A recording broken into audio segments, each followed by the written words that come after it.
प्रधानमंत्री मोदी की नवी टीम ने संभाली कमान। फेरबदल तो बाद अज आपो अपने महकमे संभाल रहे ने नवे मंत्री। शाम 5 बजे होगी नवी कैबिनेट की पहली बैठक। मोदी की नवी टीम च अनुराग ठाकुर का वधिया कद। सूचना प्रसारण ते खेड विभाग का संभालिया चार्ज। हरदीप पुरी का भी होया प्रमोशन। पैट्रोलियम मंत्रालय की मिली जिम्मेवारी।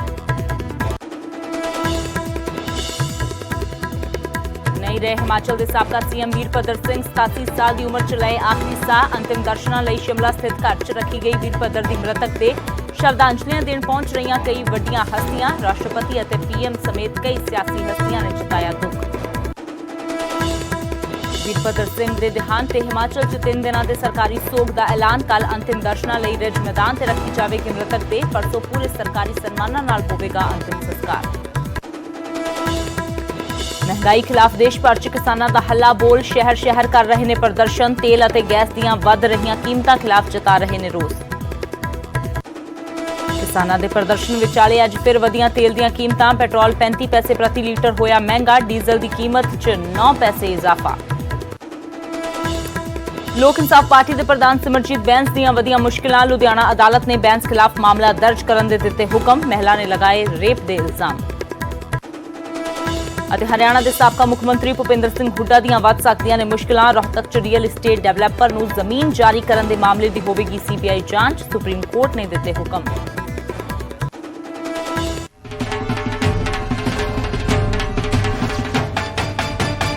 प्राइम मिनिस्टर श्री नरेंद्र मोदी आए दीप सिंह पुरी, अनुराग सिंह ठाकुर।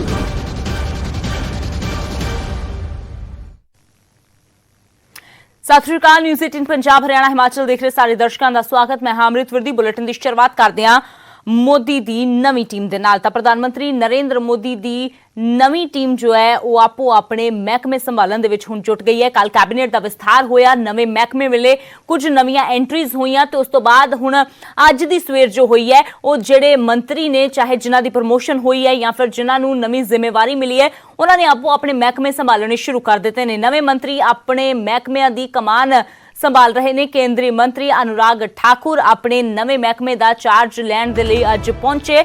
अनुराग ठाकुर ने अपना चार्ज संभाल लिया है। सूचना प्रसारण ते खेड मंत्रालय की जिम्मेवारी जो मिली है अनुराग ठाकुर नूं वो उन्होंने संभाली है। प्रमोशन हुई है। कद वधिया है अनुराग ठाकुर का। कल कैबिनेट के विस्तार दौरान अनुराग ठाकुर की यह प्रमोशन हुई सी कि अनुराग ठाकुर नूं केंद्रीय वित्त राज मंत्री तो सूचना प्रसारण ते खेड मंत्रालय की जिम्मेवारी भी नाल सौंप दी गई है।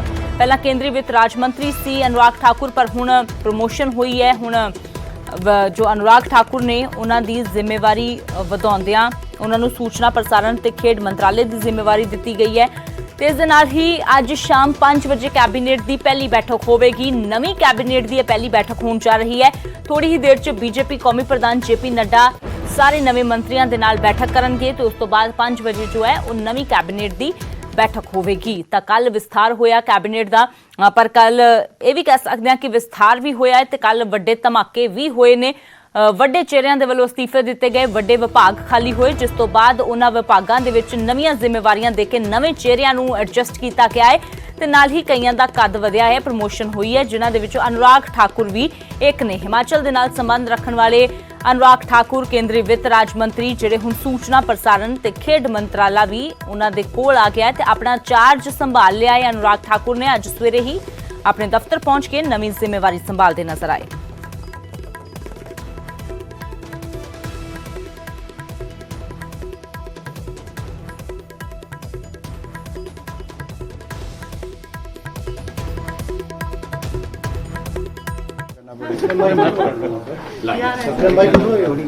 नीचे करके जी अनुराग जी आज चार्ज ले रहे हैं आप। बहुत महत्वपूर्ण जिम्मेदारी आपको सरकार के प्रवक्ता के रूप में रहेंगे। क्या लगता है कि प्रधानमंत्री जी ने बहुत महत्वपूर्ण जिम्मेदारी दी है आपको? दुनिया के सबसे बड़े लोकतंत्र में जहां मोदी जी ने देश को आगे ले जाने का बहुत शानदार काम किया है पिछले 7 वर्षों में, सूचना प्रसारण मंत्रालय के माध्यम से हम कैसे और जन जन तक पहुंच पाएं और क्या क्या काम जो पीछे मुझसे पूर्व बहुत बड़े लोगों ने यहाँ पर किए हैं, उनको मैं भी आगे बढ़ा पाऊँ। वहीं दूसरी ओर जो जिम्मेदारी माननीय प्रधानमंत्री जी ने मुझे दी है, मैं उस पर खरा उतरने का हर संभव प्रयास करूंगा। जो विश्वास व्यक्त किया है उस पर खरा उतरने का प्रयास करूंगा और आशा करता हूं कि आप सबके सहयोग से इस जिम्मेदारी का निर्वहन ठीक ढंग से कर पाऊंगा। सर, सुषमा जी, अरुण जेटली, वेंकैया नायडू, तमाम लोग इस मंत्रालय में रहे और अब आप जितने बड़े नाम आप गिना रहे हैं उतनी बड़ी जिम्मेदारी का एहसास भी होता है। इसलिए मैंने कहा जो विश्वास व्यक्त माननीय प्रधानमंत्री जी ने किया है उनके विश्वास पर खरा उतरने का प्रयास करूंगा और इस जिम्मेदारी को ठीक से निभाने का हर संभव प्रयास करूंगा। उसमें आप सबका सहयोग भी चाहिए होगा। आगे बहुत सारे अवसर आएंगे विस्तार में बात करने के। आज आप सब शुभकामनाएं देने हैं। आप सबका बहुत बहुत धन्यवाद। अनुराग जी, आपको स्पोर्ट्स की जिम्मेदारी दी गई है, ओलंपिक बहुत नजदीक है, आप खेलों से जुड़े रहे हैं, तो स्पोर्ट्स को लेकर क्या? जब खेल मंत्रालय का चार्ज लूंगा तब उस पर बात करेंगे। सर, कम्युनिकेशन डिपार्टमेंट है गवर्नमेंट का, आपकी मिनिस्ट्री, और बहुत अब आप सरकार के पीएम का कि सेंट्रल गवर्नमेंट की जो स्कीम्स है वो लोगों तक पहुंचे, कैसे प्रयास करेंगे आप उसके बारे? मैंने आपसे अभी भी कहा कि आगे बहुत सारे अवसर आएंगे, पार्लियामेंट का सत्र भी है और निरंतर आप सबसे मिलना भी होगा। आज आप सब शुभकामनाएं देने आए हैं, मैंने भी आपका सहयोग मांगा है। आप सबका बहुत बहुत धन्यवाद। दूरदर्शन हमें पकड़ना पड़ेगा। जी, अनुराग जी आज चार्ज ले रहे हैं।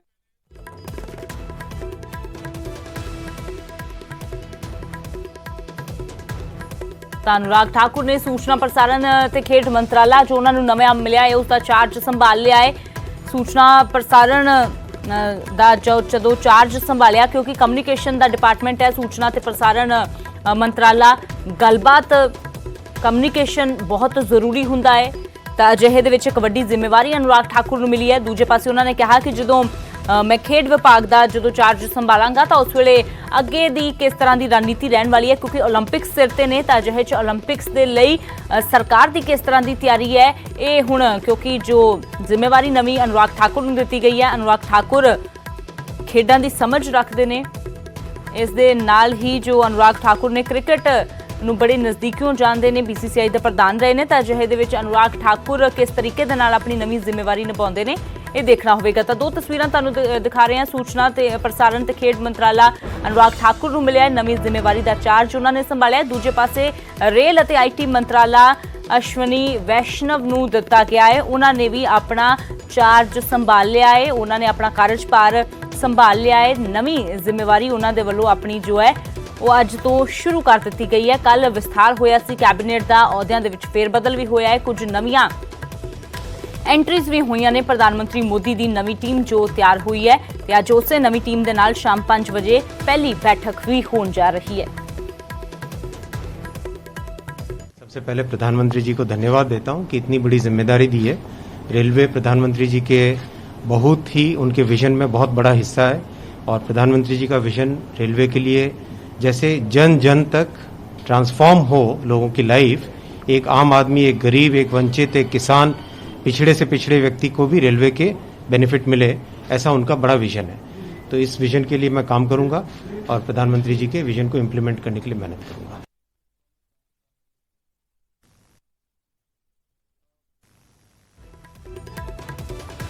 ਤਾਂ ਨਵੀਂ ਜ਼ਿੰਮੇਵਾਰੀ ਮਿਲਣ ਤੇ ਅਸ਼ਵਨੀ ਵੈਸ਼ਨਵ ਕਹਿ ਰਹੇ ਨੇ ਕਿ ਜੋ ਭਰੋਸਾ ਪ੍ਰਧਾਨ ਮੰਤਰੀ ਦੇ ਵੱਲੋਂ ਉਹਨਾਂ ਤੇ ਜਤਾਇਆ ਗਿਆ ਇੱਕ ਵੱਡਾ ਮਹਿਕਮਾ, ਰੇਲਵੇ ਦਾ ਮਹਿਕਮਾ ਉਹਨਾਂ ਨੂੰ ਦੇ ਕੇ ਉਸ ਮਹਿਕਮੇ ਨੂੰ ਬੜੇ ਹੀ ਜੋ ਸੁਚੱਜੇ ਢੰਗ ਦੇ ਨਾਲ ਕਹਿੰਦੇ ਨੇ ਮੈਂ ਉਸ ਦੀ ਜ਼ਿੰਮੇਵਾਰੀ ਨਿਭਾਵਾਂਗਾ। रवि मिश्रा साढ़े सहयोगी जुड़े ने। तो रवि, नई टीम बन गई है, नई टीम में कुछ नए चेहरे शामिल हुए हैं, तो कहीं पुराने चेहरों को नई जिम्मेवारी देकर उनका प्रमोशन कर दिया गया है। अनुराग ठाकुर इसमें एक बड़ा नाम है जो लगातार हालांकि चर्चा में भी थे कि इनका कद बढ़ेगा, तो वही हुआ है। उनको सूचना प्रसारण के साथ साथ जो खेल मंत्रालय की जिम्मेवारी दी गई है बड़ी। जी बिल्कुल, देखिए अनुराग ठाकुर एक बड़ा नाम है और लगातार पिछले कई दिनों से ये सुर्खियां चल रही थी कि उनको एक नया पदभार संभालने को मिल सकता है। और जिस तरीके से सूचना प्रसारण मंत्रालय का कार्यभार उन्होंने कुछ देर पहले ही संभाला है, उन्होंने प्रधानमंत्री नरेंद्र मोदी और राष्ट्रीय अध्यक्ष जेपी नड्डा को भी उन्होंने इसकी शुक्रिया अदा किया है। और साफ तौर पर बात करें कि कयास लगाए जा रहे थे कि ये बड़ा पद उनको मिल सकता है। की बात करें, अनुराग ठाकुर एक युवा चेहरे हैं और खेल जगत में युवाओं का बोलबाला है, तो कहीं ना कहीं ये जो डबल युवा टीम काम करेगी, एक युवा मंत्री के तौर पर खेल जगत में युवा खिलाड़ियों का जो प्रोत्साहन मिलेगा, कहीं ना कहीं अनुराग ठाकुर इसके लिए काफी काम में आगे आ सकते हैं। इसीलिए शायद आला कमान ने ये बड़ा मंत्रालय उनको सौंपा है। तो माना जा रहा है कि अब इससे कुछ देर बाद वो खेल जो विभाग हैं वहां पे जाकर अपना कार्यभार संभालेंगे। और इससे पहले भी आपको बता दूं कि बीसीसीआई के पूर्व अध्यक्ष अनुराग ठाकुर रह चुके हैं और खेल जगत से भी वो काफी प्रभावित हैं और हमेशा वो जुड़े रहते थे। तो कहीं ना कहीं एक बड़ा पदभार उनको मिला है, एक बड़ी जिम्मेदारी मिली है। अब देखना ये होगा कि आने वाले समय में वो जिम्मेदारी को कैसे निभाते हैं। मगर अनुराग ठाकुर का साफ तौर पे कहना है कि आने वाले समय में वो पूरी जिम्मेदारी को निभाएंगे। जो आलाकमान ने उनको जिम्मेदारी दी है उसको पूरा तरह से वो निर्वाह करेंगे। जी बिल्कुल रवि, तो कहीं ना कहीं पिछली परफॉर्मेंस को देखते हुए ही अभी ये और बड़ी नई जिम्मेदारी जो है वो अनुराग को दी गई है। कैसे निभाते हैं, खासतौर पर स्पोर्ट्स की अगर बात की जाए तो ओलंपिक स्तर पे हैं, तो ऐसे में उनकी भूमिका कैसी रहती है ये देखना काफी अहम होगा। शुक्रिया रवि इस तमाम जानकारी के लिए। तो एक पास अनुराग ठाकुर ने सूचना प्रसारण ਦੇ ਦਫ਼ਤਰ ਜਾ ਕੇ ਆਪਣੀ ਨਵੀਂ ਜ਼ਿੰਮੇਵਾਰੀ ਸੰਭਾਲੀ ਹੈ, ਤਾਂ ਦੂਜੇ ਪਾਸੇ ਅਸ਼ਵਨੀ ਵੈਸ਼ਨਵ ਨੇ ਰੇਲਵੇ ਅਤੇ ਜੋ ਆਈਟੀ ਵਿਭਾਗ ਉਹਨਾਂ ਨੂੰ ਦਿੱਤਾ ਗਿਆ ਹੈ ਉਸ ਦਾ ਕਾਰਜਭਾਰ ਸੰਭਾਲ ਲਿਆ है। दुनिया के सबसे बड़े लोकतंत्र में जहां मोदी जी ने देश को आगे ले जाने का बहुत शानदार काम किया है पिछले 7 वर्षों में, सूचना प्रसारण मंत्रालय के माध्यम से हम कैसे और जन जन तक पहुंच पाएं और क्या क्या काम जो पीछे मुझसे पूर्व बहुत बड़े लोगों ने यहाँ पर किए हैं उनको मैं भी आगे बढ़ा पाऊं। वहीं दूसरी ओर जो जिम्मेदारी माननीय प्रधानमंत्री जी ने मुझे दी है, मैं उस पर खरा उतरने का हर संभव प्रयास करूंगा। जो विश्वास व्यक्त किया है उस पर खरा उतरने का प्रयास करूंगा और आशा करता हूं कि आप सबके सहयोग से इस जिम्मेदारी का निर्वहन ठीक ढंग से कर पाऊं। सर, सुषमा जी, अरुण जेटली, वेंकैया नायडू, तमाम लोग इस मंत्रालय में रहे और अब आप जितने बड़े नाम आप गिना रहे हैं उतनी बड़ी जिम्मेदारी का एहसास भी होता है। इसलिए मैंने कहा जो विश्वास व्यक्त माननीय प्रधानमंत्री जी ने किया है उनके विश्वास पर खरा उतरने का प्रयास करूंगा और इस जिम्मेदारी को ठीक से निभाने का हर संभव प्रयास करूंगा। उसमें आप सबका सहयोग भी चाहिए होगा। आगे बहुत सारे अवसर आएंगे विस्तार में बात करने के। आज आप सब शुभकामनाएं देने हैं। आप सबका बहुत बहुत धन्यवाद। जी, आपको स्पोर्ट्स की जिम्मेदारी दी गई है, ओलंपिक बहुत नजदीक है, आप खेलों से जुड़े रहे हैं, तो स्पोर्ट्स को लेकर क्या? जब खेल मंत्रालय का चार्ज लूंगा तब उस पर बात करेंगे। सर, कम्युनिकेशन डिपार्टमेंट है गवर्नमेंट का, आपकी मिनिस्ट्री, और बहुत एम्फेसिस रहा है पीएम का कि सेंट्रल गवर्नमेंट की जो स्कीम्स है वो लोगों तक पहुंचे। कैसे प्रयास करेंगे आप उसके लिए? मैंने आपसे अभी भी कहा कि आगे बहुत सारे अवसर आएंगे, पार्लियामेंट का सत्र भी है और निरंतर आप सबसे मिलना भी होगा। आज आप सब शुभकामनाएं देने आए हैं, मैंने भी आपका सहयोग मांगा है। आप सबको बहुत बहुत धन्यवाद। प्राइम मिनिस्टर श्री नरेंद्र मोदी आए दीप सिंह पुरी, अनुराग सिंह ठाकुर,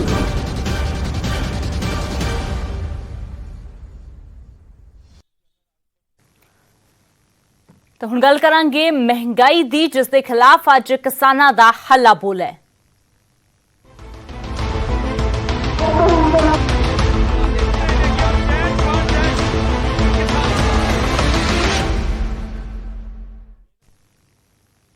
ਤੇ ਗੱਲ ਕਰਦੇ ਹਾਂ ਹੁਣ ਕਿਸਾਨਾਂ ਦੇ ਹੱਲਾ ਬੋਲ ਦੀ। ਅੱਜ ਦੇਸ਼ ਭਰ ਦੇ ਵਿੱਚ ਮਹਿੰਗਾਈ ਦੇ ਖਿਲਾਫ ਕਿਸਾਨਾਂ ਦਾ ਹੱਲਾ ਬੋਲ ਹੈ। ਕਿਸਾਨਾਂ ਦੇ ਵੱਲੋਂ ਪ੍ਰਦਰਸ਼ਨ ਕੀਤੇ ਜਾ ਰਹੇ ਨੇ। ਸ਼ਹਿਰ ਸ਼ਹਿਰ ਕਿਸਾਨਾਂ ਦੇ ਵੱਲੋਂ ਧਰਨਾ ਦਿੱਤਾ ਜਾ ਰਿਹਾ, ਪ੍ਰਦਰਸ਼ਨ ਕੀਤੇ ਜਾ ਰਹੇ ਨੇ। ਹਾਈਵੇ ਕਿਨਾਰੇ ਵਾਹਨ ਖੜੇ ਕਰਕੇ ਪ੍ਰਦਰਸ਼ਨ ਹੋ ਰਹੇ ਨੇ ਤੇ 12 ਵਜੇ ਤੱਕ ਇਹ ਵਿਰੋਧ ਇਸੇ ਤਰ੍ਹਾਂ ਜਾਰੀ ਰਹੇਗਾ। ਵਿਰੋਧ ਹੈ ਮਹਿੰਗਾਈ ਦਾ, ਵਿਰੋਧ ਹੈ ਪੈਟਰੋਲ ਡੀਜ਼ਲ ਦੀਆਂ ਤੇ ਗੈਸ ਦੀਆਂ ਵੱਧ ਰਹੀਆਂ ਕੀਮਤਾਂ ਦੇ ਖਿਲਾਫ।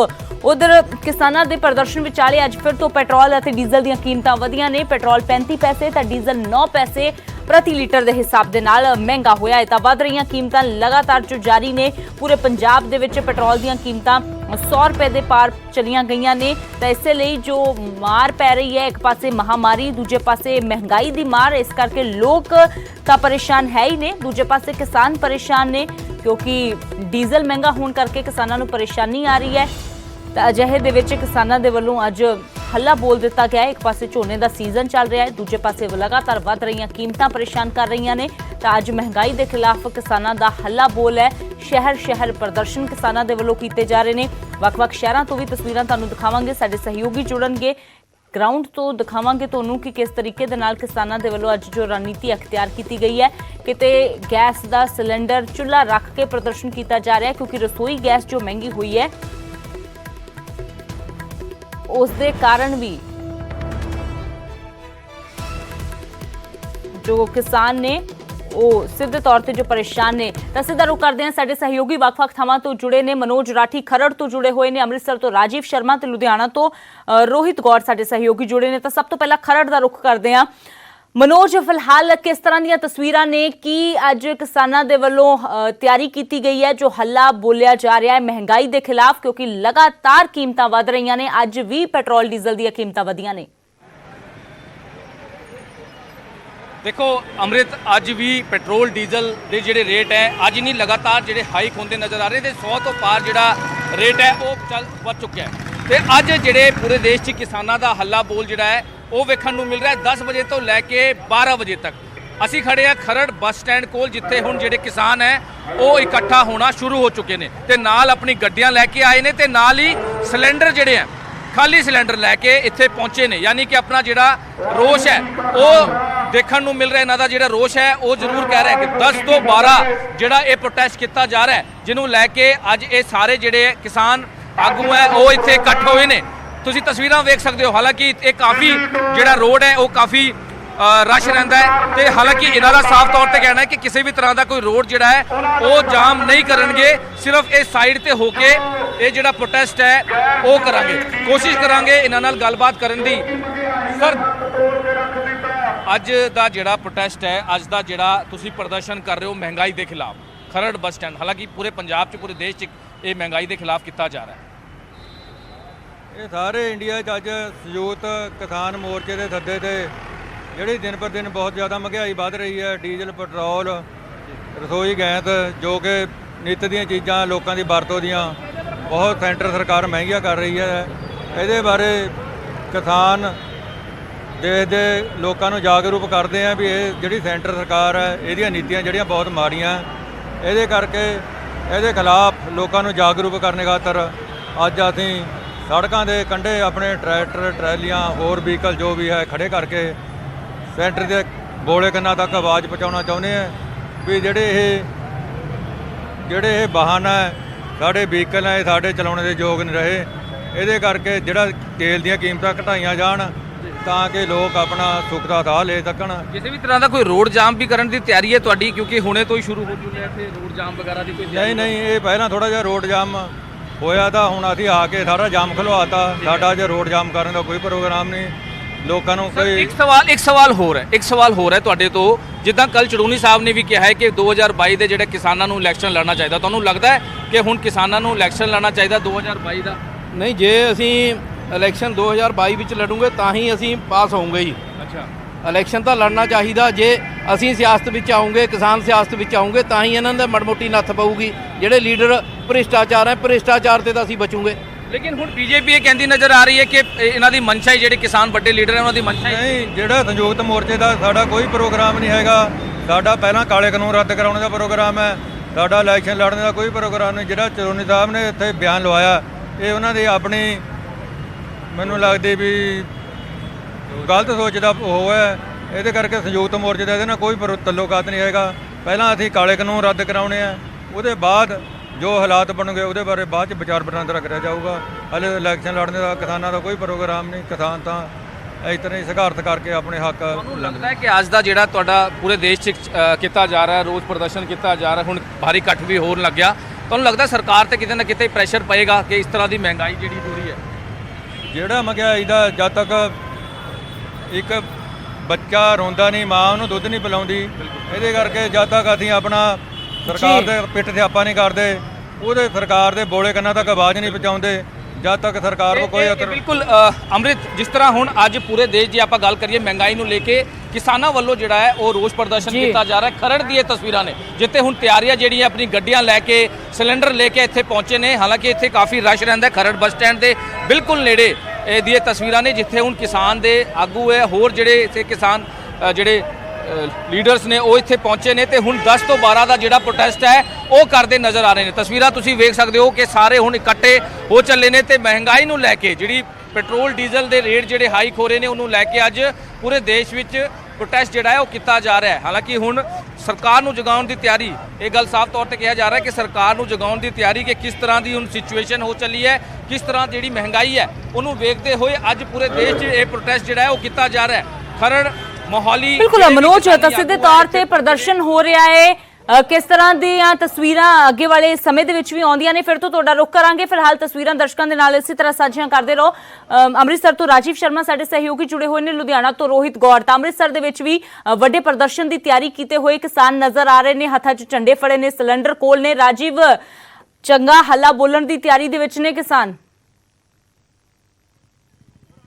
ਜੀ ਹਾਂ, ਬਿਲਕੁਲ ਅੰਮ੍ਰਿਤ, ਪੂਰੇ ਦੇਸ਼ ਦੇ ਵਿੱਚ ਅੱਜ ਜੋ ਸੰਯੁਕਤ ਕਿਸਾਨ ਮੋਰਚੇ ਵੱਲੋਂ ਸੱਦਾ ਦਿੱਤਾ ਗਿਆ ਸੀ ਕਿ 10 ਤੋਂ 12 ਵਜੇ ਤੱਕ ਵੱਖ-ਵੱਖ ਥਾਵਾਂ ਤੇ ਜਿਹੜੇ ਕਿਸਾਨ ਜਥੇਬੰਦੀਆਂ ਨੇ ਜਾਂ ਫਿਰ ਜਿਹੜੀਆਂ ਕਿਸਾਨਾਂ ਦੇ ਹੱਕ ਦੇ ਵਿੱਚ ਜਥੇਬੰਦੀਆਂ ਉਤਰੀਆਂ ਨੇ ਤਾਂ ਉਹਨਾਂ ਵੱਲੋਂ ਵੱਖ-ਵੱਖ ਥਾਵਾਂ ਤੇ ਪ੍ਰਦਰਸ਼ਨ ਕੀਤੇ ਜਾ ਰਹੇ ਨੇ। ਇਸ ਵੇਲੇ ਅੰਮ੍ਰਿਤਸਰ ਦੇ ਭੰਡਾਰੀ ਪੁਲ ਦੀ ਇਹ ਤਸਵੀਰ ਹੈ ਜਿੱਥੇ ਤੁਸੀਂ ਦੇਖ ਸਕਦੇ ਹੋ ਕਿ ਹਰ ਕਿਸੇ ਦੇ ਹੱਥ ਦੇ ਵਿੱਚ ਆਪਣੀ ਆਪਣੀ ਜਿਹੜੀ ਪਾਰਟੀ ਹੈ ਉਸਦੇ ਝੰਡੇ ਨੇ। ਦੂਸਰੇ ਪਾਸੇ ਗੈਸ ਸਿਲੰਡਰ ਜਿਹੜਾ ਇੱਥੇ ਰੱਖਿਆ ਗਿਆ। ਤਾਂ ਜਿਹੜੇ ਆਗੂ ਨੇ ਉਹਨਾਂ ਦੇ ਨਾਲ ਵੀ ਅਸੀਂ ਗੱਲਬਾਤ ਕਰਦੇ ਹਾਂ।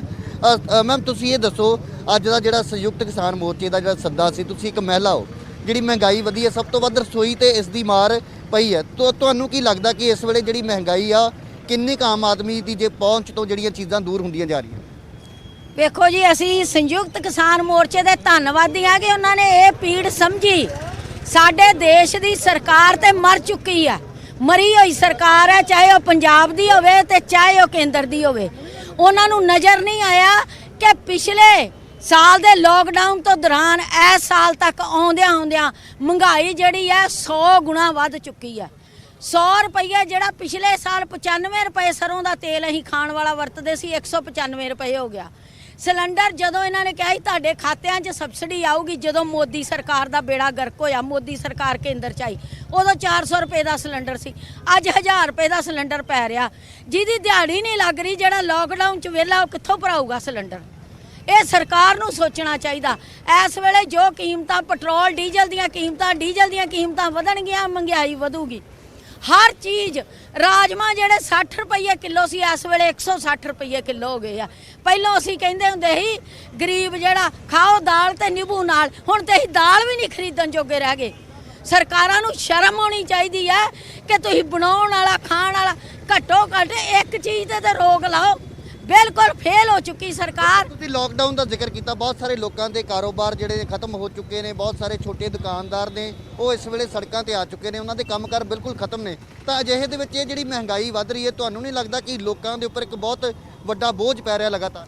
ਵੇਖੋ ਜੀ, ਪਹਿਲਾਂ ਸਿਰਫ ਭਾਰਤ ਦੀ ਕਿਸਾਨੀ ਆਤਮ ਹੱਤਿਆ ਕਰਦੀ ਸੀ। ਨਵਾਂ ਦੌਰ ਸ਼ੁਰੂ ਹੋਊਗਾ ਜਦੋਂ ਭਾਰਤ ਦਾ ਮਜ਼ਦੂਰ ਆਤਮ ਹੱਤਿਆ ਕਰੂਗਾ ਔਰ ਫੈਮਲੀਆਂ ਦੇ ਨਾਲ ਆਤਮ ਹੱਤਿਆ ਕਰੂਗਾ।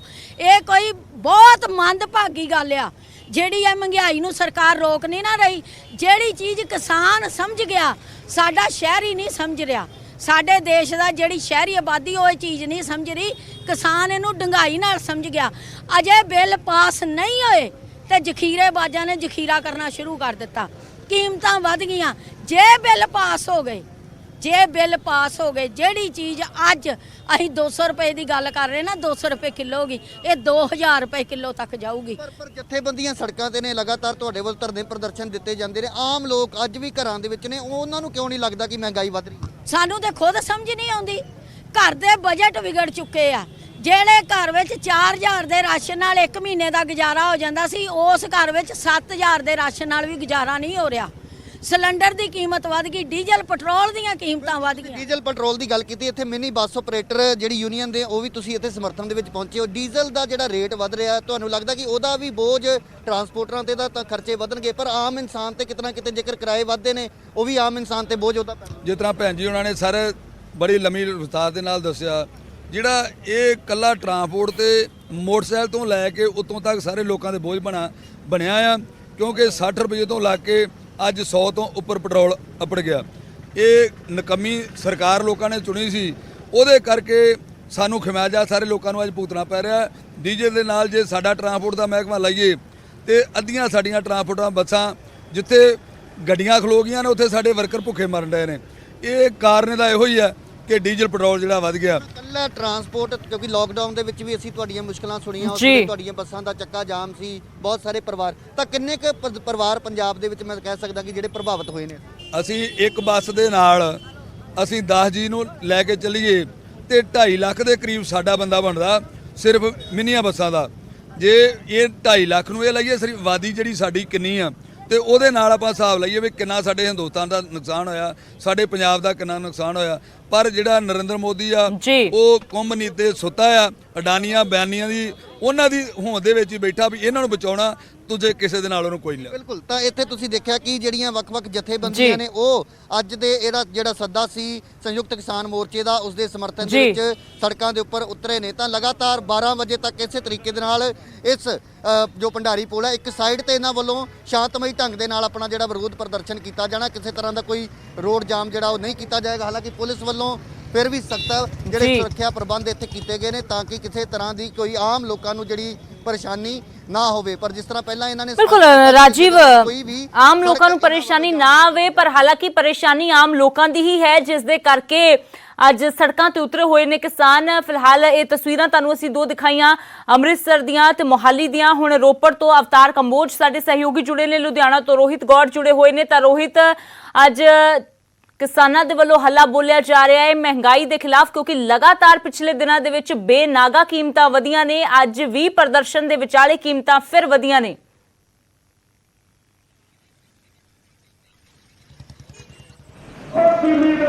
ਕਿਸਾਨ ਦੀ ਸੜਕਾਂ ਉੱਤੇ ਆ ਚੁੱਕਾ ਹੈ। ਮੈਂ ਇਸ ਲਈ ਮੌਜੂਦ ਹੈਗਾ ਲੁਧਿਆਣਾ ਦੇ ਲਾਡੋਵਾਲ ਟੋਲ ਪਲਾਜ਼ਾ ਉੱਤੇ, ਜਿੱਥੇ ਕਿ ਪਿਛਲੇ ਕਈ ਮਹੀਨਿਆਂ ਤੋਂ ਜਿਹੜਾ ਕਿਸਾਨ ਜਥੇਬੰਦੀਆਂ ਵੱਲੋਂ ਇੱਕ ਪ੍ਰੋਟੈਸਟ ਕੀਤਾ ਜਾ ਰਿਹਾ ਕਿਸਾਨ ਮੋਰਚੇ ਵੱਲੋਂ। ਮੇਰੇ ਨਾਲ ਹਰਮੀਤ ਕਾਦੀਆਂ ਜਿਹੜੇ ਹੈਗੇ ਤੁਸੀਂ ਦੇਖ ਸਕਦੇ ਹੋ ਕਿ ਟਰੈਕਟਰ ਦੇ ਉੱਤੇ ਇਹਨਾਂ ਨੇ ਸਿਲੰਡਰ ਰੱਖਿਆ ਹੋਇਆ ਹੈ ਔਰ ਸਿਲੰਡਰ ਦੀ ਵੱਧਦੀ ਕੀਮਤਾਂ ਨੂੰ ਲੈ ਕੇ ਜਿਹੜੀ ਮਹਿੰਗਾਈ ਵੱਧਦੀ ਪਈ ਆ ਉਸ ਚੀਜ਼ ਨੂੰ ਲੈ ਕੇ ਹੁਣ ਕਿਸਾਨ ਵੀ ਸੜਕਾਂ ਤੇ ਉਤਰਿਆ ਹੋਇਆ ਹੈ।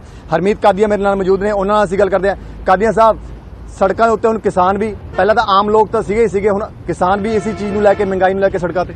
ਅਸੀਂ ਵੀ ਆਮ ਲੋਕ ਦੇ ਵਿੱਚ ਹੀ ਆਉਂਦੇ ਆ। ਖਰਚਾ ਜਿਵੇਂ ਡੀਜ਼ਲ ਦਾ ਵਧਾਇਆ, ਹੁਣ ਕੋਈ ਰੇਸ਼ੋ ਨਹੀਂ ਹੈ। ਸਵੇਰੇ ਉੱਠਦੇ ਸਾਰੀ ਰੁਪਈਆ 2 ਰੁਪਈਏ ਕਰਕੇ ਅਗਲੇ 6 ਮਹੀਨਿਆਂ ਦੇ ਵਿੱਚ ਹੀ 30 ਰੁਪਏ ਰੇਟ ਵਧਾ ਦੇਣਾ। ਤੇ ਸਿਲੰਡਰ ਦਾ ਬੇਅੰਤ ਰੇਟ ਵਧਾ ਕੇ ਪਹਿਲਾਂ ਸਬਸਿਡੀ ਦੇਣ ਦੀ ਵਾਅਦਾ ਕੀਤਾ ਵੀ ਸਬਸਿਡੀ ਆਇਆ ਕਰੂਗੀ, ਉਹ ਸਬਸਿਡੀ ਵੀ ਹੁਣ ਨਹੀਂ ਹੋਣਾ ਹਟ ਗਈ। ਮਤਲਬ ਇਸ ਲੈਵਲ ਤੇ ਜਿਹੜੀਆਂ ਮੇਨ ਜ਼ਰੂਰਤਾਂ ਨੇ ਡੀਜ਼ਲ ਪੈਟਰੋਲ ਜਾਂ ਸਿਲੰਡਰ ਗੈਸ ਸਿਲੰਡਰ ਇੱਕ ਘਰ ਦਾ ਖਰਚਾ ਵਾ, ਜਿਹੜੀ ਸਬਜ਼ੀ ਆ ਦਾਲਾਂ ਨੇ ਜਾਂ ਕੋਈ ਵੀ ਵਸਤੂ ਲੈਂਦੇ ਆ ਉਹ 'ਚ ਡੀਜ਼ਲ ਪੈਟਰੋਲ ਟਰੱਕ ਦੇ ਵਿੱਚ ਯੂਜ਼ ਹੁੰਦਾ, ਟਰਾਂਸਪੋਰਟੇਸ਼ਨ ਯੂਜ਼ ਹੁੰਦਾ, ਤਾਂ ਉਹ ਮਹਿੰਗਾਈ ਦਾ ਕਾਰਨ ਬਣਦੀ ਹੈ। ਸਰਕਾਰ ਉਸ ਵਕਤ ਮਹਿੰਗਾਈ ਵਧਾ ਰਹੀ ਆ ਜਦੋਂ ਇੰਟਰਨੈਸ਼ਨਲ ਦੇ ਵਿੱਚ ਪੈਟਰੋਲੀਅਮ ਪ੍ਰੋਡਕਟ ਸਸਤੇ ਨੇ, ਸਿਰਫ ਤੇ ਸਿਰਫ ਲੋਕਾਂ ਤੋਂ ਟੈਕਸ ਇਕੱਠਾ ਕਰਕੇ ਬਾਜ਼ਾਰ ਦੇ ਵਿੱਚ ਮਹਿੰਗਾਈ ਵਧਾ ਰਹੀ ਆ। ਉਹਦੇ ਵਜੋਂ ਅਸੀਂ ਰੋਸ ਪ੍ਰਦਰਸ਼ਨ ਅਸੀਂ ਅੱਜ ਪ੍ਰਦਰਸ਼ਨ ਕਰ ਰਹੇ ਹਾਂ, ਜਿਹੜਾ 10 ਵਜੇ ਤੋਂ ਲੈ ਕੇ 12 ਵਜੇ ਤੱਕ ਰਹੂਗਾ। ਅੱਛਾ ਕਾਦੀ ਸਾਹਿਬ, ਇੱਕ ਚੀਜ਼ ਹੋਰ ਸੁਣਨ ਚ ਆ ਰਹੀ ਹੈ, ਲੋਕੀ ਕਹਿ ਰਹੇ ਨੇ ਕਿ ਕਿਤੇ ਨਾ ਕਿਤੇ ਕਿਸਾਨ ਮੋਰਚੇ ਦਾ ਜਿਹੜਾ ਪ੍ਰੋਟੈਸਟ ਚੱਲ ਰਿਹਾ ਵਾ ਉਹਦੇ ਵਿੱਚ ਟੋਲ ਪਲਾਜ਼ਾ ਬੰਦ ਕੀਤੇ ਗਏ ਨੇ। ਟੋਲ ਪਲਾਜ਼ਾ ਜਿਹੜਾ ਹਰਜਾਨਾ ਹੈਗਾ ਵਾ, ਜਿਹੜਾ ਉਹਨਾਂ ਦੀ ਜਿਹੜੀ ਆਮਦਨ ਸੀਗੀ ਜਿਹੜੀ ਕੇਂਦਰ ਸਰਕਾਰ ਦੀ, ਉਸ ਚੀਜ਼ ਨੂੰ ਲੈ ਕੇ ਹੁਣ ਦੂਜੇ ਪਾਸੇ ਪੂਰਾ ਕੀਤਾ ਜਾ ਰਿਹਾ ਵਾ। ਹੋ ਸਕਦਾ ਇਦਾਂ? ਨਹੀਂ, ਇਦਾਂ ਨਹੀਂ ਹੋ ਸਕਦਾ। ਉਹ ਟੋਲ ਦਾ ਸੜਕਦੇ ਪਿਆ ਤੇ ਇਹ ਜਿਹੜਾ ਟੈਕਸ ਸਿੱਧਾ GST ਕੱਟ ਕੇ GST ਦੇ ਹਿਸਾਬ ਨਾਲ ਵੀ ਰੱਖਿਆ ਹੋਇਆ। ਇਹਦੇ ਪਰਸੈਂਟੇਜ ਹੀ ਲੱਗ ਆ ਇਹਦੀ ਇਹ ਮੰਗ ਕਰਦੇ ਆ ਜਾਂ GST ਦੇ ਬਾਕੀ ਪਰਸੈਂਟ ਲਾਏ ਆ, 18% 12% ਕਿਸੇ ਪ੍ਰੋਡਕਟ ਦੇ ਅਲੱਗ-ਅਲੱਗ ਲਾਏ ਆ। GST ਲਾ ਲਓ, ਕੋਈ ਮਾਤਰਾ ਦਾ ਰੱਖੋ। ਤੇਲ ਦੀ ਕੀਮਤ ਅੱਜ 90 ਰੁਪਏ ਆਪਾਂ ਖਰੀਦਦੇ ਪਏ ਆ ਡੀਜ਼ਲ, ਤੇ ਇਹ 45 ਰੁਪਏ ਤੋਂ ਵੀ ਥੱਲੇ ਜਾਂ 40 35 36 ਰੁਪਏ ਬਣਦਾ ਪਿਆ। ਸਾਰਾ ਬਾਕੀ ਦਾ ਟੈਕਸ ਹੀ ਇਕੱਠਾ ਹੋ ਰਿਹਾ। ਇਹਦੀ ਕੋਈ ਮਾਤਰਾ ਹੋਣੀ ਚਾਹੀਦੀ ਆ। ਆਪਣੀ ਮਰਜ਼ੀ ਨਾਲ ਇਹ ਵਧਾਈ ਜਾਂਦੇ ਆ, ਨਾ ਇੰਟਰਨੈਸ਼ਨਲ ਤੇ ਇਹ ਵਧਿਆ ਰੇਟ ਕਰੂਡ ਆਇਲ ਦਾ, ਤਾਂ ਵੀ ਇਹ ਵਧਾਉਣ ਦਾ ਖਤਰਾ ਕੀਤਾ। ਦੂਜਾ ਜਿਹੜਾ ਟੂਲ ਪਲਾਜ਼ਾ ਨਾਲ ਰਿਲੇਟਡ ਕਰਦੇ ਆ ਉਹ ਨਹੀਂ ਹੈਗਾ। ਟੂਲ ਪਲਾਜ਼ਾ ਇੱਕ ਰੋਸ ਵਜੋਂ ਬੰਦ ਕੀਤੇ ਹੋਏ ਨੇ। ਸਰਕਾਰ ਨੂੰ ਰੋਸ ਦੇਖਣਾ ਚਾਹੀਦਾ ਜੇ ਸਰਕਾਰ ਨੇ ਉਹ ਟੈਕਸ ਲੈਣੇ ਆ ਤਾਂ। ਅੱਛਾ, ਇੱਕ ਚੀਜ਼ ਹੋਰ, BJP ਵਾਲੇ ਜਿੰਨੇ ਵੀ ਆਗੂ ਹੈਗੇ ਨੇ ਉਹ ਕਹਿ ਰਹੇ ਨੇ ਕਿ ਕੇਂਦਰ ਸਰਕਾਰ ਵੱਲੋਂ ਤਾਂ ਜਿਹੜਾ ਟੈਕਸ ਹੈਗਾ ਪੈਟਰੋਲ ਡੀਜ਼ਲ ਦੇ ਉੱਤੇ ਉਹ ਬੜਾ ਘੱਟ ਹੈਗਾ ਵਾ, ਪਰ ਜੇ ਅਗਰ ਸਟੇਟ ਗਵਰਨਮੈਂਟ ਦੀ ਗੱਲ ਕੀਤੀ ਜਾਵੇ ਉਹ ਜ਼ਿਆਦਾ ਹੈਗਾ, ਕਿਉਂਕਿ 35 ਤੋਂ 36 ਰੁਪਏ ਦੇ ਕਰੀਬ ਆਸ-ਪਾਸ ਜਿਹੜਾ ਵਾ ਟੈਕਸ ਸਿਰਫ ਸਟੇਟ ਗਵਰਨਮੈਂਟ ਦਾ, ਪੰਜਾਬ ਗਵਰਨਮੈਂਟ ਦਾ ਹੈਗਾ ਵਾ। ਤੁਹਾਨੂੰ ਕੀ ਲੱਗਦਾ ਕਿ ਪੰਜਾਬ ਗਵਰਨਮੈਂਟ ਇਹ 'ਚ ਰਾਹਤ ਦੇ ਸਕਦੀ ਹੈ? ਇਹ ਸਟੇਟ ਦਾ ਟੈਕਸ ਜਿਹੜਾ ਤੁਸੀਂ ਕਹਿ ਰਹੇ ਹੋ ਸਟੇਟ ਸਾਰੇ, ਇਹ ਜਿਹੜਾ ਅੱਜ ਦਾ ਅੰਦੋਲਨ ਹੈ ਪੂਰੇ ਇੰਡੀਆ 'ਚ, ਹਰ ਸਟੇਟ ਨੂੰ ਆਪਣਾ ਇਹ ਟੈਕਸ ਬਾਰੇ ਸੋਚਣਾ ਪਊਗਾ ਵੀ ਤੁਸੀਂ ਆਪਣਾ ਇਹ ਵਜਨ ਸਰਕਾਰਾਂ ਚਲਾਉਣ ਖਾਤਰ ਸਿੱਧੇ ਆਮ ਆਦਮੀ ਤੇ ਨਹੀਂ ਪਾ ਸਕਦੇ, ਤੇ ਇਹ ਆਮ ਆਦਮੀ ਪਾਉਣ ਨਾਲੇ ਮਹਿੰਗਾਈ ਵੱਧਦੀ ਆ, ਤਾਂ ਸਟੇਟ ਸਰਕਾਰ ਨੂੰ ਵੀ ਸੋਚਣਾ ਪਊ, ਸੈਂਟਰ ਸਰਕਾਰ ਨੂੰ ਵੀ ਸੋਚਣਾ ਪਊ। ਜੇ ਅਗਰ ਸਰਕਾਰਾਂ ਦੋਨੋਂ ਹੀ ਨਹੀਂ ਸੋਚਦੀਆਂ ਤਾਂ ਉਸ ਤੋਂ ਅਗਲੀ ਰਣਨੀਤੀ ਕੀ ਰਹੂਗੀ? ਦੇਖੋ, ਸਾਡਾ ਰੋਸ ਕਰਨਾ ਫਰਜ਼ ਆ, ਪ੍ਰੈਸ਼ਰ ਗਰੁੱਪ ਆ, ਪ੍ਰੈਸ਼ਰ ਗਰੁੱਪ ਦੀ ਰੋਸ ਬਰਦਾਸ਼ਤ ਕਰ ਸਕਦਾ। ਜੇ ਸਰਕਾਰ ਰੋਸ ਹੀ ਨਹੀਂ ਸੁਣ ਸਕਦੀ ਫਿਰ ਉਹ ਸਰਕਾਰ ਨੂੰ ਇੱਥੇ ਰਹਿਣ ਦਾ ਵੀ ਹੱਕ ਨਹੀਂ ਹੈਗਾ। ਬਿਲਕੁਲ ਅੰਮ੍ਰਿਤ, ਤੁਸੀਂ ਦੇਖ ਸਕਦੇ ਸਾਫ਼ ਤੌਰ ਤੇ ਹਰਮੀਤ ਕਾਦੀਆ ਸੀ ਸਾਡੇ ਨਾਲ, ਜਿਨ੍ਹਾਂ ਨੇ ਸਾਫ਼ ਤੌਰ ਤੇ ਕਿਹਾ ਵਾ ਕਿ ਅਗਰ ਸਰਕਾਰਾਂ ਇਸ ਚੀਜ਼ ਨੂੰ ਆਵਾਜ਼ ਨੂੰ ਨਹੀਂ ਸੁਣ ਸਕਦੀਆਂ ਤਾਂ ਉਹਨਾਂ ਨੂੰ ਰਹਿਣ ਦਾ ਵੀ ਕੋਈ ਹੱਕ ਨਹੀਂ ਹੈ। ਬੇਸ਼ੱਕ 6 ਮਹੀਨੇ ਬਾਅਦ ਜਿਹੜਾ ਵਾ ਪੰਜਾਬ ਦੇ ਵਿੱਚ ਜਿਹੜੇ ਇਲੈਕਸ਼ਨ ਹੋਣ ਜਾ ਰਹੇ ਨੇ, 2022 ਦੇ ਜਿਹੜੇ ਇਲੈਕਸ਼ਨ ਹੋਣ ਜਾ ਰਹੇ ਨੇ, ਪਰ ਹੁਣ ਉਸ ਚੀਜ਼ ਨੂੰ ਲੈ ਕੇ ਜਿਹੜਾ ਇਹ ਮਾਹੌਲ ਹੈ ਉਹ ਕਿਤੇ ਨਾ ਕਿਤੇ ਗਰਮਾਉਂਦਾ ਜਾ ਰਿਹਾ ਵਾ, ਕਿਉਂਕਿ ਇਹ ਇੱਕ ਪਾਸੇ ਮਹਿੰਗਾਈ ਤੇ ਇੱਕ ਪਾਸੇ ਜਿਹੜੀ ਰਾਜਨੀਤਿਕ ਪਾਰਟੀਆਂ ਆਪਣਾ ਪ੍ਰਚਾਰ ਤੇ ਕਿਸੇ ਨਾ ਕਿਤੇ ਦੋਨੋਂ ਚੀਜ਼ਾਂ ਨੂੰ ਇੱਕ ਜਿਹੜੀ ਆਮ ਬੰਦਿਆਂ ਉੱਤੇ ਜਿਹੜੀ ਹੈ ਉਹਨਾਂ ਉੱਤੇ ਮਾਰ ਪੈ ਰਹੀ ਹੈ। ਜੀ ਅੰਮ੍ਰਿਤ। ਬਿਲਕੁਲ ਰੋਹਿਤ, ਤਾਂ ਸਿੱਧੇ ਤੌਰ ਤੇ ਜਦੋਂ ਵੀ ਕੋਈ ਪ੍ਰਦਰਸ਼ਨ ਹੁੰਦੇ ਨੇ ਜਾਂ ਜਦੋਂ ਸੜਕਾਂ ਜਾਮ ਹੁੰਦੀਆਂ ਨੇ ਉਸ ਵੇਲੇ ਵੀ ਪਰੇਸ਼ਾਨੀ ਆਮ ਲੋਕਾਂ ਨੂੰ ਹੁੰਦੀ ਹੈ, ਪਰ ਜਦੋਂ ਮਹਿੰਗਾਈ ਵੱਧਦੀ ਹੈ ਤਾਂ ਉਸ ਵੇਲੇ ਵੀ ਸਭ ਤੋਂ ਜ਼ਿਆਦਾ ਪਰੇਸ਼ਾਨੀ ਆਮ ਲੋਕਾਂ ਨੂੰ ਹੁੰਦੀ ਹੈ, ਫਿਰ ਚਾਹੇ ਉਹ ਪੈਟਰੋਲ ਡੀਜ਼ਲ ਦੀਆਂ ਕੀਮਤਾਂ ਹੋਣ ਜਾਂ ਫਿਰ ਪਿਛਲੇ ਦਿਨਾਂ 'ਚ ਜੋ ਦੁੱਧ ਦੀਆਂ ਕੀਮਤਾਂ ਵਧੀਆਂ ਜਾਂ ਰਸੋਈ ਗੈਸ ਦੀਆਂ ਕੀਮਤਾਂ ਵਧੀਆਂ, ਉਹ ਸਭ ਬਜਟ ਹਿਲਾ ਕੇ ਰੱਖ ਦਿੰਦੀਆਂ ਨੇ। ਤਾਂ ਤਸਵੀਰਾਂ ਰੋਹਿਤ ਇਸੇ ਤਰੀਕੇ ਦੇ ਨਾਲ ਤੁਸੀਂ ਦਰਸ਼ਕਾਂ ਦੇ ਨਾਲ ਸਾਂਝੀਆਂ ਕਰਦੇ ਰਹੋ। ਤਸਵੀਰਾਂ ਤੁਹਾਨੂੰ ਅੰਮ੍ਰਿਤਸਰ ਦੀਆਂ, ਤਸਵੀਰਾਂ ਤੁਹਾਨੂੰ ਅਸੀਂ ਲੁਧਿਆਣਾ ਦੀਆਂ ਤੇ ਖਰੜ ਦੀਆਂ ਦਿਖਾ ਰਹੇ ਹਾਂ। ਹੁਣ ਅਵਤਾਰ ਕੰਬੋਜ ਸਾਡੇ ਸਹਿਯੋਗੀ ਰੋਪੜ ਤੋਂ ਜੁੜੇ ਨੇ। ਅਵਤਾਰ, ਪੂਰੇ ਦੇਸ਼ ਦੇ ਵਿੱਚ ਕਿਸਾਨਾਂ ਦਾ ਅੱਜ ਹੱਲਾ ਬੋਲ ਹੈ, ਸੜਕਾਂ ਤੇ ਕਿਸਾਨ ਟਰੈਕਟਰਾਂ ਦੇ ਨਾਲ ਉਤਰੇ ਨੇ, ਵਾਹਨਾਂ ਦੀ ਚੇਨ ਬਣਾਈ ਜਾ ਰਹੀ ਹੈ। ਰੋਪੜ 'ਚ ਤਸਵੀਰਾਂ ਕਿਸ ਤਰ੍ਹਾਂ ਦੀਆਂ? ਜੀ ਅੰਮ੍ਰਿਤ, ਬਿਲਕੁਲ ਸੰਯੁਕਤ ਕਿਸਾਨ ਮੋਰਚੇ ਦੇ ਵੱਲੋਂ ਜਦੋਂ ਅੱਜ ਸੱਦਾ ਦਿੱਤਾ ਗਿਆ ਸੀ ਕਿ ਤੇਲ ਦੀਆਂ ਵੱਧਦੀਆਂ ਕੀਮਤਾਂ ਦੇ ਖਿਲਾਫ ਵੱਖ-ਵੱਖ ਕਿਸਾਨ ਜਥੇਬੰਦੀਆਂ ਦੇ ਵੱਲੋਂ ਸੰਘਰਸ਼ ਕੀਤਾ ਜਾਣਾ, ਪ੍ਰੋਟੈਸਟ ਕੀਤਾ ਜਾਣਾ, ਪ੍ਰਦਰਸ਼ਨ ਕੀਤੇ ਜਾਣੇ ਨੇ। ਤਸਵੀਰਾਂ ਤੁਹਾਨੂੰ ਦਿਖਾ ਰਹੇ ਹਾਂ ਰੂਪਨਗਰ ਟੋਲ ਪਲਾਜ਼ਾ ਦੀਆਂ। ਟੋਲ ਪਲਾਜ਼ਾ ਦੇ ਉੱਪਰ ਕਿਸਾਨ ਇਸ ਵਕਤ ਪਹੁੰਚ ਚੁੱਕੇ ਨੇ, ਕਿਉਂਕਿ 10 ਵਜੇ ਤੋਂ 12 ਵਜੇ ਤੱਕ 2 ਘੰਟੇ ਦੇ ਲਈ ਇਹ ਪ੍ਰਦਰਸ਼ਨ ਕਰਨ ਜਾਣ ਦੀ ਗੱਲ ਕੀਤੀ ਜਾ ਰਹੀ ਸੀ ਅਤੇ ਕਿਸਾਨਾਂ ਦੇ ਵੱਲੋਂ ਇਸ ਵਕਤ ਟੋਲ ਪਲਾਜ਼ਾ ਦੇ ਨਾਲ ਆਪਣੀ ਗੱਡੀਆਂ, ਆਪੋ ਆਪਣੇ ਵਾਹਨ ਅਤੇ ਟਰੈਕਟਰ ਖੜੇ ਕਰ ਦਿੱਤੇ ਗਏ ਹਨ ਅਤੇ ਲਗਾਤਾਰ ਕੇਂਦਰ ਸਰਕਾਰ ਦੇ ਖਿਲਾਫ ਨਾਅਰੇਬਾਜ਼ੀ ਕੀਤੀ ਜਾ ਰਹੀ ਹੈ, ਕਿਉਂਕਿ ਸਾਫ਼ ਤੌਰ ਦੇ ਉੱਪਰ ਸੰਯੁਕਤ ਕਿਸਾਨ ਮੋਰਚੇ ਨੇ ਕਿਹਾ ਸੀ ਕਿ ਕਿਸੇ ਤਰ੍ਹਾਂ ਦੀ ਸੜਕ ਦੇ ਉੱਤੇ ਜਾਮ ਨਹੀਂ ਲਗਾਇਆ ਜਾਏਗਾ। ਤਸਵੀਰ ਦੇ ਵਿੱਚ ਤੁਹਾਨੂੰ ਦਿਖਾ ਰਹੇ ਹਾਂ ਕਿ ਸਿਲੰਡਰ ਲੈ ਕੇ ਵੀ ਕਿਸਾਨ ਪਹੁੰਚ ਰਹੇ ਨੇ, ਕਿਉਂਕਿ ਤੇਲ ਦੀ ਕੀਮਤਾਂ ਜਿੱਥੇ ਵਧੀਆਂ ਨੇ ਉੱਥੇ ਰਸੋਈ ਗੈਸ ਦੀ LPG ਕੀਮਤਾਂ ਵੀ ਵਧੀਆਂ ਨੇ ਅਤੇ ਜੋ ਸੜਕ ਦੇ ਉੱਤੇ ਲੰਘਦੇ ਹੋਏ ਵਾਹਨ ਨੇ ਉਹਨਾਂ ਨੂੰ ਹਾਰਨ ਵਜਾ ਕੇ ਜਾਣ ਦੇ ਲਈ ਵੀ ਕਿਹਾ ਸੀ ਅਤੇ ਜੋ ਸੜਕ ਦੇ ਉੱਤੇ ਵਾਹਨ ਗੁਜ਼ਰ ਰਹੇ ਹਨ ਉਹਨਾਂ ਵੱਲੋਂ ਹਾਰਨ ਵਜਾ ਕੇ ਕਿਸਾਨਾਂ ਦਾ ਸਮਰਥਨ ਵੀ ਕੀਤਾ ਜਾ ਰਿਹਾ ਹੈ। ਅਸੀਂ ਕੁਝ ਕਿਸਾਨ ਨੇਤਾਵਾਂ ਦੇ ਨਾਲ ਗੱਲ ਵੀ ਕਰਨੀ ਚਾਹਾਂਗੇ। ਕਿਸ ਤਰ੍ਹਾਂ ਦਾ ਪ੍ਰਦਰਸ਼ਨ ਰਹੇਗਾ ਜੀ? ਜਿਹੜਾ ਅੱਜ ਸਾਡਾ ਪ੍ਰਦਰਸ਼ਨ ਹੈ, ਸੰਯੁਕਤ ਕਿਸਾਨ ਮੋਰਚੇ ਦੀ ਕਾਲ ਸੀਗੀ ਕਿ 8 ਤਰੀਕ ਨੂੰ ਤੁਸੀਂ 10 ਵਜੇ ਤੋਂ ਲੈ ਕੇ 12 ਵਜੇ ਤੱਕ ਪੈਟਰੋਲ, ਡੀਜ਼ਲ ਅਤੇ ਹੋਰ ਖਾਣ ਵਾਲੀਆਂ ਚੀਜ਼ਾਂ ਦੀ ਮਹਿੰਗਾਈ ਨੂੰ ਲੈ ਕੇ ਅੱਜ ਪ੍ਰਦਰਸ਼ਨ ਕੀਤਾ ਜਾ ਰਿਹਾ ਹੈ, ਕਿਉਂਕਿ ਅੱਜ ਮਹਿੰਗਾਈ ਇਸ ਹੱਦ ਤੱਕ ਪਹੁੰਚ ਗਈ ਕਿ ਆਮ ਬੰਦੇ ਦਾ ਜੀਣਾ ਮੁਸ਼ਕਿਲ ਹੋ ਚੁੱਕਿਆ ਹੈ। ਇਸ ਲਈ ਸਾਡਾ ਜਿਹੜਾ ਹੈਗਾ ਇਹ ਸੰਯੁਕਤ ਕਿਸਾਨ ਮੋਰਚੇ ਵੱਲੋਂ 10 ਵਜੇ ਤੋਂ ਲੈ ਕੇ 12 ਵਜੇ ਤੱਕ ਇਹ ਪ੍ਰਦਰਸ਼ਨ ਕੀਤਾ ਜਾਣਾ ਜੀ। ਤੇ ਹੋਰ ਕੀ ਕੁਛ ਹੈਗਾ ਇਸ ਪ੍ਰਦਰਸ਼ਨ ਦੇ ਵਿੱਚ, ਕਿਉਂਕਿ ਕਿਹਾ ਸੀ ਕਿ ਸੜਕਾਂ ਜਾਮ ਨਹੀਂ ਕੀਤੇ ਜਾਣਗੇ, ਤੁਸੀਂ ਵੀ ਟਰੈਕਟਰ ਆਪਣੇ ਵਾਹਨ ਨੇ ਸੜਕ ਦੇ ਕਿਨਾਰੇ ਖੜੇ ਕੀਤੇ ਨੇ, ਤੇ ਹੋਰ ਇਸ ਪ੍ਰਦਰਸ਼ਨ ਦੀ ਰੂਪਰੇਖਾ ਕਿਸ ਤਰ੍ਹਾਂ ਰਹਿਣ ਵਾਲੀ, ਕਿਉਂਕਿ 12 ਵਜੇ ਤੱਕ ਪ੍ਰਦਰਸ਼ਨ ਜਾਰੀ ਰਹੇਗਾ? ਜਿਹੜਾ ਕਿਸਾਨ ਮੋਰਚੇ ਦਾ ਜਿਹੜਾ ਸਾਨੂੰ ਆਦੇਸ਼ ਹੈ ਉਹ ਇਹ ਹੈ ਕਿ ਤੁਸੀਂ ਸੜਕਾਂ ਦੇ ਦੋਨੇ ਕਿਨਾਰੇ ਖੜ ਕੇ ਉਹ ਕਰਨਾ, ਆਪਾਂ ਨੇ ਟ੍ਰੈਫਿਕ ਨੂੰ ਬਿਲਕੁਲ ਡਿਸਟਰਬ ਨਹੀਂ ਕਰਨਾ ਹੈਗਾ, ਕਿਉਂਕਿ ਸਾਨੂੰ ਕਿਸੇ ਰਾਹਗੀਰ ਨੂੰ ਪਰੇਸ਼ਾਨ ਕਰਨ ਵਾਸਤੇ ਅਸੀਂ ਇਹ ਪ੍ਰਦਰਸ਼ਨ ਨਹੀਂ ਕਰ ਰਹੇ। ਸਿਰਫ ਜਿਹੜਾ ਸੈਂਟਰ ਸਰਕਾਰ ਹੈ, ਪੰਜਾਬ ਸਰਕਾਰ ਹੈ, ਇਸ ਨੂੰ ਜਗਾਉਣ ਵਾਸਤੇ ਅਸੀਂ ਇਹ ਪ੍ਰਦਰਸ਼ਨ ਕਰ ਰਹੇ ਹਾਂ ਜੀ। ਲੋਕਾਂ ਦੇ ਵੱਲੋਂ ਸਮਰਥਨ ਕੀਤਾ ਜਾ ਰਿਹਾ ਬਾੜਾ ਜੀ, ਕਿਉਂਕਿ ਜੋ ਇੱਥੋਂ ਵਾਹਨ ਗੁਜ਼ਰ ਰਹੇ ਹਨ ਉਹ ਵੀ ਹਾਰਨ ਵਜਾ ਕੇ ਕਿਸਾਨਾਂ ਦਾ ਸਮਰਥਨ ਕਰ ਰਹੇ ਨੇ, ਕਿਸ ਤਰ੍ਹਾਂ ਦੇਖਦੇ ਹੋ ਇਸ ਨੂੰ? ਦੇਖੋ, ਇਹ ਸਾਰੀ ਕਾਲ ਦਿੱਤੀ ਗਈ ਸੀ ਵੀ ਲੋਕਾਂ ਦੇ ਸਮਰਥਨ ਨਾਲ ਇਹ ਲੋਕਾਂ ਲਈ ਉਹ ਹੈਗਾ, ਔਰ ਸਾਰੇ ਲੋਕਾਂ ਨੂੰ ਇਨਵੋਲਵ ਨਹੀਂ ਕਰਿਆ ਗਿਆ, ਨਾ ਸੜਕਾਂ ਰੋਕੀਆਂ ਗਈਆਂ। ਵੀ ਜਿਹੜਾ ਮਹਿੰਗਾਈ ਅੱਜ ਮਹਿਸੂਸ ਕਰ ਰਹੇ ਆ, ਜਿਹੜਾ ਕਿ ਸੈਂਟਰ ਵੱਲੋਂ ਔਰ ਸਟੇਟ ਵੱਲੋਂ ਟੈਕਸ ਲਾ ਕੇ ਇੰਨਾ ਡੀਜ਼ਲ ਪੈਟਰੋਲ ਮਹਿੰਗਾ, ਰਸੋਈ ਗੈਸ ਮਹਿੰਗੀ, ਚੁੱਲ੍ਹੇ ਬੰਦ ਹੋ ਰਹੇ ਆ ਔਰ ਨਾਲ ਦੀ ਨਾਲ ਲੋਕਾਂ ਦਾ ਜੀਣਾ ਦੁੱਭਰ ਹੋ ਰਿਹਾ। ਇਹਦੇ ਰੋਸ ਵਜੋਂ ਸਾਰਿਆਂ ਵੱਲੋਂ ਹਾਰਨ ਵਜਾ ਕੇ ਲੋਕਾਂ ਦੇ ਸੜਕਾਂ ਦੇ ਕਿਨਾਰਿਆਂ ਦੇ ਖੜ ਕੇ ਇਹ ਸਰਕਾਰ ਨੂੰ ਇੱਕ ਜਗਾਉਣੇ ਵਾਲੀ ਗੱਲ ਹੈ। ਇੱਕ ਰੋਜ਼ ਆ ਕਰਕੇ ਸਰਕਾਰ ਦੇ ਵੈਸੇ ਪਤਾ ਸਾਰਾ ਉਹਨਾਂ ਨੂੰ, ਪਰ ਉਹ ਇਹ ਬੜੇ ਘਰਾਣਿਆਂ ਦੇ ਕਾਰਪੋਰੇਟਾਂ ਦੇ ਇੰਨਾ ਅੰਡਰ ਆ ਗਏ ਆ ਵੀ ਲੋਕਾਂ ਦੀ ਕੋਈ ਪਰਵਾਹ ਨਹੀਂ, ਕੋਈ ਮਰੇ, ਕੋਈ ਜੀਵੇ, ਕੋਈ ਕੁਝ ਹੋਵੇ। ਆ ਲੋਕਾਂ ਨੂੰ ਦਿਨ ਰਾਤ ਕੱਟਣਾ ਔਖਾ ਹੋਇਆ ਪਿਆ।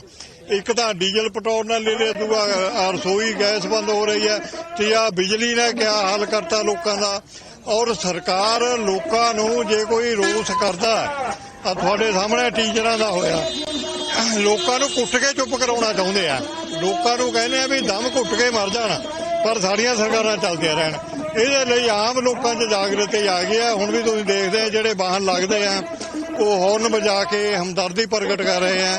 ਇਸ ਲਈ ਥਾਂ ਥਾਂ ਪਿੰਡਾਂ ਵਿੱਚ ਹਰੇਕ ਸੜਕ ਪਰ ਥਾਂ ਥਾਂ ਇਹ ਰੋਸ ਮੁਜ਼ਾਹਰੇ ਕੀਤੇ ਜਾ ਰਹੇ ਆ ਤਾਂ ਕਿ ਸਰਕਾਰ ਨੂੰ ਲੋਕਾਂ ਦਾ ਜਿਹੜਾ ਰੋਸ ਹੈ ਲੋਕਾਂ ਤੱਕ ਪਹੁੰਚ ਸਕੇ। ਜੀ ਅੰਮ੍ਰਿਤ, ਕਿਹਾ ਜਾ ਰਿਹਾ ਹੈ ਕਿ ਸਰਕਾਰ ਨੂੰ ਜਗਾਉਣ ਦੀ ਕੋਸ਼ਿਸ਼ ਕੀਤੀ ਜਾ ਰਹੀ ਹੈ।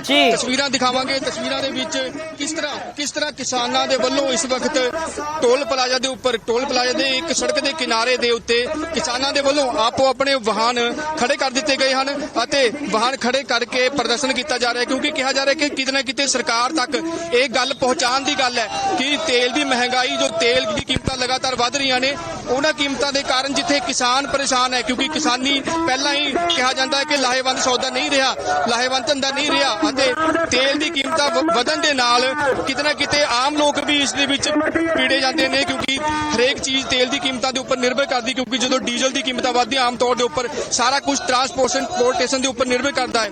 ਉਸ ਕਰਕੇ ਟਰਾਂਸਪੋਰਟ ਜਦੋਂ ਮਹਿੰਗੀ ਹੋ ਜਾਂਦੀ ਹੈ ਤਾਂ ਹਰੇਕ ਚੀਜ਼ ਮਹਿੰਗੀ ਹੋ ਜਾਂਦੀ ਹੈ। ਤਸਵੀਰਾਂ ਵਿੱਚ ਦਿਖਾ ਰਹੇ ਹਾਂ ਕਿਸ ਤਰ੍ਹਾਂ ਕਿਸਾਨਾਂ ਦੇ ਵੱਲੋਂ ਲਗਾਤਾਰ ਜੋ ਸਰਕਾਰ ਦੇ ਖਿਲਾਫ ਨਾਅਰੇਬਾਜ਼ੀ ਕੀਤੀ ਜਾ ਰਹੀ ਹੈ ਅਤੇ ਪ੍ਰਦਰਸ਼ਨ ਕੀਤਾ ਜਾ ਰਿਹਾ ਹੈ ਕਿ ਕਿਤੇ ਨਾ ਕਿਤੇ ਸਰਕਾਰ ਨੂੰ ਇਹ ਵੀ ਗੱਲ ਕਹੀ ਜਾ ਰਹੀ ਹੈ ਕਿ ਤੇਲ ਦੀ ਜੋ ਵਧੀਆਂ ਹੋਈਆਂ ਕੀਮਤਾਂ ਨੇ ਇਹਨਾਂ ਦੇ ਉੱਪਰ ਠੱਲ ਪਾਈ ਜਾਵੇ। ਇੱਕ ਕਿਸਾਨ ਦੇ ਨਾਲ ਹੋਰ ਗੱਲ ਬਿਲਕੁਲ ਅਵਤਾਰ, ਸਿੱਧੇ ਤੌਰ ਤੇ ਇਸ ਪ੍ਰਦਰਸ਼ਨ ਦੇ ਜ਼ਰੀਏ ਸਰਕਾਰ ਦੇ ਉੱਪਰ ਕਿਤੇ ਨਾ ਕਿਤੇ ਪ੍ਰੈਸ਼ਰ ਬਣਾਉਣ ਦੀ ਕੋਸ਼ਿਸ਼ ਹੋ ਰਹੀ ਹੈ ਤਾਂ ਜੋ ਕਿਤੇ ਪ੍ਰੈਸ਼ਰ ਦੇ ਨਾਲ ਹੀ ਲੋਕਾਂ ਨੂੰ ਜੋ ਹੈ ਮਹਿੰਗਾਈ ਤੋਂ ਰਾਹਤ ਮਿਲ ਜਾਵੇ। ਤਾਂ ਰੋਪੜ ਦੀਆਂ ਤਸਵੀਰਾਂ ਅਸੀਂ ਤੁਹਾਨੂੰ ਦਿਖਾ ਰਹੇ ਹਾਂ, ਨਾਲ ਅੰਮ੍ਰਿਤਸਰ ਦੀਆਂ ਤਸਵੀਰਾਂ, ਖਰੜ ਦੀਆਂ, ਇਸ ਤੋਂ ਪਹਿਲਾਂ ਲੁਧਿਆਣਾ ਦੀਆਂ ਤਸਵੀਰਾਂ ਤੁਸੀਂ ਦੇਖੀਆਂ ਜਿੱਥੇ ਹਰਮੀਤ ਕਾਦੀਆਂ ਖੁਦ ਟਰੈਕਟਰ ਤੇ ਸਵਾਰ ਹੋ ਕੇ ਪ੍ਰਦਰਸ਼ਨ ਦੀ ਅਗਵਾਈ ਕਰਦੇ ਨਜ਼ਰ ਆ ਰਹੇ ਨੇ। ਦੀਪਕ ਸਿੰਗਲਾ ਮੋਗਾ ਤੋਂ ਸਾਡੇ ਸਹਿਯੋਗੀ ਜੁੜੇ ਨੇ। ਤਾਂ ਦੀਪਕ, ਫਿਲਹਾਲ ਮੋਗਾ ਦੇ ਵਿੱਚ ਕਿਸ ਤਰ੍ਹਾਂ ਦਾ ਹੱਲਾ ਬੋਲਿਆ ਜਾ ਰਿਹਾ ਹੈ ਕਿਸਾਨਾਂ ਦੇ ਵੱਲੋਂ ਅੱਜ ਮਹਿੰਗਾਈ ਦੇ ਖਿਲਾਫ? ਅਮਰਿਤ, ਅਗਰ ਮੋਗਾ ਦੀ ਗੱਲ ਕੀਤੀ ਜਾਵੇ ਤਾਂ ਮੋਗਾ ਦੇ ਵਿੱਚ ਵੀ ਅੱਜ ਕਿਸਾਨਾਂ ਵੱਲੋਂ ਹੱਲਾ ਬੋਲਿਆ ਜਾ ਰਿਹਾ ਮਹਿੰਗਾਈ ਦੇ ਖਿਲਾਫ, ਕਿਉਂਕਿ ਸੰਯੁਕਤ ਕਿਸਾਨ ਮੋਰਚੇ ਵੱਲੋਂ ਇੱਕ ਕਾਲ ਦਿੱਤੀ ਗਈ ਸੀ ਕਿਉਂਕਿ ਆਏ ਦਿਨ ਪੈਟਰੋਲ ਡੀਜ਼ਲ ਦੀਆਂ ਕੀਮਤਾਂ ਜਿਹੜੀਆਂ ਵੱਧ ਰਹੀਆਂ ਨੇ। ਅਸੀਂ ਇਸ ਟਾਈਮ ਖੜੇ ਹਾਂ ਚਰੇਕ ਰੋਡ ਤੇ, ਤੁਸੀਂ ਦੇਖ ਸਕਦੇ ਹੋ ਕਿ ਜਿਹੜੇ ਟਰੈਕਟਰ ਤੇ ਕਿਸਾਨ ਵੀਰ ਆ ਜਿਹੜੇ ਇਕੱਠੇ ਹੋ ਰਹੇ ਆ ਔਰ ਇਹ ਟਰੈਕਟਰ ਹੈ ਜਿਹੜੇ ਇਹਨਾਂ ਕਿਸਾਨਾਂ ਦੇ ਵਾਹਨ ਹੈ ਉਹ ਰੋਡ ਤੇ ਮੋਗਾ ਦੇ ਵਿੱਚ, ਅਗਰ ਮੋਗਾ ਜ਼ਿਲ੍ਹਾ ਦੇ ਵਿੱਚ ਗੱਲ ਕੀਤੀ ਜਾਵੇ ਤਾਂ 14 ਜਗ੍ਹਾ ਤੇ ਜਿਹੜਾ ਅਲੱਗ-ਅਲੱਗ ਰੋਡਾਂ ਤੇ ਜਿਹੜਾ ਇਹ ਟਰੈਕਟਰ ਆਪਣੇ ਖੜੇ ਕੀਤੇ ਜਾਣਗੇ। ਟ੍ਰੈਫਿਕ ਨਹੀਂ ਜਾਮ ਕੀਤਾ ਜਾਏਗਾ, ਇੱਕ ਸਿੰਬੋਲਿਕ ਜਿਹੜਾ ਰੋਸ ਪ੍ਰਦਰਸ਼ਨ ਕੀਤਾ ਜਾਏਗਾ ਕਿ ਪੈਟਰੋਲ ਡੀਜ਼ਲ ਦੀਆਂ ਵੱਧਦੀਆਂ ਕੀਮਤਾਂ ਨੂੰ ਲੈ ਕੇ ਔਰ ਗੈਸ ਦੀਆਂ ਕੀਮਤਾਂ ਨੂੰ ਲੈ ਕੇ ਕਿ ਕਿਸਾਨ ਵੀਰ ਜਿਹੜੇ ਇਕੱਠੇ ਹੋ ਰਹੇ ਨੇ। ਤੁਹਾਨੂੰ ਮੈਂ ਗੱਲ ਵੀ ਕਰਾਵਾਂਗੇ ਇੱਥੇ ਕਿਸਾਨ ਵੀਰਾਂ ਨਾਲ ਕੀ ਕਹਿਣਾ ਹੈ। ਵੀਰ ਜੀ, ਕੀ ਕਹੋਗੇ ਜਿਹੜੇ ਪ੍ਰਦਰਸ਼ਨ ਕੀਤਾ ਜਾ ਰਿਹਾ ਅੱਜ ਮਹਿੰਗਾਈ ਨੂੰ ਲੈ ਕੇ? ਇਹਦੇ ਬਾਰੇ ਸਾਡੇ ਜੋ 32 ਕਿਸਾਨ ਜਥੇਬੰਦੀਆਂ ਸੰਯੁਕਤ ਕਿਸਾਨ ਮੋਰਚੇ ਵੱਲੋਂ ਅੱਜ ਦੀ ਕਾਲ ਦਿੱਤੀ ਗਈ 10 ਤੋਂ 12 ਤੱਕ ਕੋਈ ਆਵਾਜਾਈ ਪ੍ਰਭਾਵਿਤ ਨਹੀਂ ਕਰਨੀ, ਇਹ ਮਹਿੰਗਾਈ ਦੇ ਖਿਲਾਫ ਹੈ।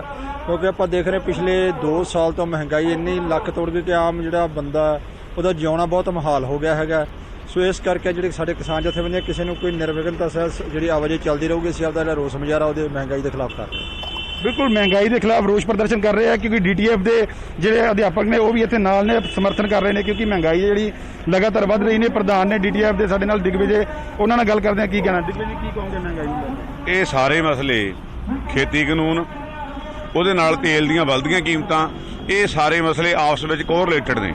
ਅਸਲ 'ਚ ਕੀ ਆ, ਜਿਹੜੀ ਸੰਸਾਰੀਕਰਨ ਵਪਾਰੀਕਰਨ ਦੀ ਨੀਤੀ ਆ, ਅੰਨੀ ਮੁਨਾਫੇ ਦੀ ਹਵਸ ਆ। ਇਹ ਮੁਨਾਫੇ ਦੀ ਹਵਸ ਨੇ ਜਿਹੜਾ ਤੇਲ ਆ, ਜੇ ਤੇਲ ਤਾਂ ਕੋਈ 35-37 ਰੁਪਏ ਲੀਟਰ ਤੇਲ ਆਉਂਦਾ, ਉਹਦੇ ਤੇ ਜਿੱਦੀ ਤੇਲ ਦੀ ਕੀਮਤ ਆ ਉਹਦੇ ਉੱਤੇ 65-70% ਟੈਕਸ ਲਾਏ ਪਏ ਆ। ਤੇ ਅੰਤਾਂ ਦੀ ਮਹਿੰਗਾਈ, ਚਾਹੇ ਉਹ ਤੁਸੀਂ ਤੇਲ ਆ, ਖਾਣ ਪੀਣ ਦੀਆਂ ਵਸਤੂਆਂ, ਉਹਨਾਂ ਦੀ ਮਹਿੰਗਾਈ ਦਾ ਸਿਖਰ ਆ। ਲੋਕਾਂ ਦਾ ਇਸ ਮਹਿੰਗਾਈ ਦੇ ਵਿੱਚ ਜਿਉਣਾ ਦੁੱਭਰ ਹੋਇਆ ਪਿਆ। ਇਸੇ ਦੇ ਜਿਹੜੀ ਮਹਿੰਗਾਈ ਦੇ ਖਿਲਾਫ ਕਿਸਾਨਾਂ ਨੂੰ ਸਭ ਤੋਂ ਵੱਡੀ ਲੋੜ ਜਿਹੜੀ ਡੀਜ਼ਲ ਦੀ ਆ, ਚਾਹੇ ਵਾਹੁਣ ਵਾਸਤੇ, ਫਸਲਾਂ ਕੱਟਣ ਵਾਸਤੇ। ਕਿਸਾਨ ਕੀ ਕੁੱਲ ਤੇਲ ਦੀਆਂ ਕੀਮਤਾਂ ਦਾ ਸੰਬੰਧ ਇਕੱਲੇ ਤੇਲ ਦੀਆਂ ਕੀਮਤਾਂ ਨਾਲ ਨਹੀਂ, ਤੇਲ ਦੀਆਂ ਕੀਮਤਾਂ ਵਧਣ ਨਾਲ ਹਰ ਚੀਜ਼ ਦੀਆਂ ਕੁੱਲ ਲਾਗਤਾਂ ਹੀ ਵੱਧ ਜਾਣੀਆਂ, ਚਾਹੇ ਉਹ ਫਸਲਾਂ, ਚਾਹੇ ਉਹ ਖਾਣ ਪੀਣ ਦਾ ਸਮਾਨ ਆ, ਚਾਹੇ ਉਹ ਢੋਆ ਢਾਈ ਆ, ਚਾਹੇ ਉਹ ਆਵਾਜਾਈ ਆ। ਤੇਲ ਦੀਆਂ ਵੱਧਦੀਆਂ ਕੀਮਤਾਂ ਨੇ ਹਰ ਇੱਕ ਨਿੱਕੀ ਤੋਂ ਨਿੱਕੀ ਤੇ ਵੱਡੀ ਤੋਂ ਵੱਡੀ ਚੀਜ਼ ਤੇ ਅਸਰ ਪਾਉਣਾ। ਕਿਸਾਨ ਜਥੇਬੰਦੀ ਦਾ ਬੜਾ ਦੁਰਸਤ ਫੈਸਲਾ। ਅਸੀਂ ਡੈਮੋਕ੍ਰੈਟਿਕ ਟੀਚਰ ਫਰੰਟ ਪੰਜਾਬ ਵੱਲੋਂ ਉਹਨਾਂ ਦੀ ਇਸ ਕਾਲ ਦੀ ਡਟਵੀਂ ਹਮਾਇਤ ਕਰਦੇ ਹਾਂ। ਬਿਲਕੁਲ ਡੀਟੀਐਫ ਵੀ ਜਿਹੜੀ ਹੈ ਹਮਾਇਤ ਕਰ ਰਿਹਾ ਕਿਸਾਨਾਂ ਦੀ, ਕਿਉਂਕਿ ਅੱਜ ਮਹਿੰਗਾਈ ਦੇ ਖਿਲਾਫ ਜਿਹੜਾ ਧਰਨਾ ਦਿੱਤਾ ਜਾ ਰਿਹਾ, ਰੋਸ ਪ੍ਰਦਰਸ਼ਨ ਕੀਤਾ ਜਾ ਰਿਹਾ। ਤੁਸੀਂ ਦੇਖ ਸਕਦੇ ਹੋ ਸੜਕ ਤੇ ਵੀ ਜਾਵਾਂਗੇ। ਸੜਕ ਤੇ ਇਹ ਜਿਹੜਾ ਰੋਡ ਹੈ ਮੋਗਾ ਜਿਹੜਾ ਕੋਟਕਪੂਰਾ ਤੋਂ ਲੁਧਿਆਣਾ ਜਾਂਦਾ ਔਰ ਸੜਕ ਤੇ ਤੁਸੀਂ ਦੇਖ ਸਕਦੇ ਹੋ ਕਿ ਕਿਸਾਨ ਵੀਰ ਡਟਣੇ ਸ਼ੁਰੂ ਹੋ ਚੁੱਕੇ ਆ ਔਰ ਜਿਹੜੇ ਆਪਣੇ ਟਰੈਕਟਰ ਸੜਕਾਂ ਦੀ ਸਾਈਡ ਤੇ ਅੰਮ੍ਰਿਤ ਸਾਈਡ ਤੇ ਹੀ ਲਗਾਏ ਜਾਣਗੇ। ਟ੍ਰੈਫਿਕ ਜਾਮ ਨਹੀਂ ਕੀਤਾ ਜਾਏਗਾ, ਲੋਕਾਂ ਨੂੰ ਪਰੇਸ਼ਾਨੀ ਨਹੀਂ ਆਉਣ ਦਿੱਤੀ ਜਾਏਗੀ।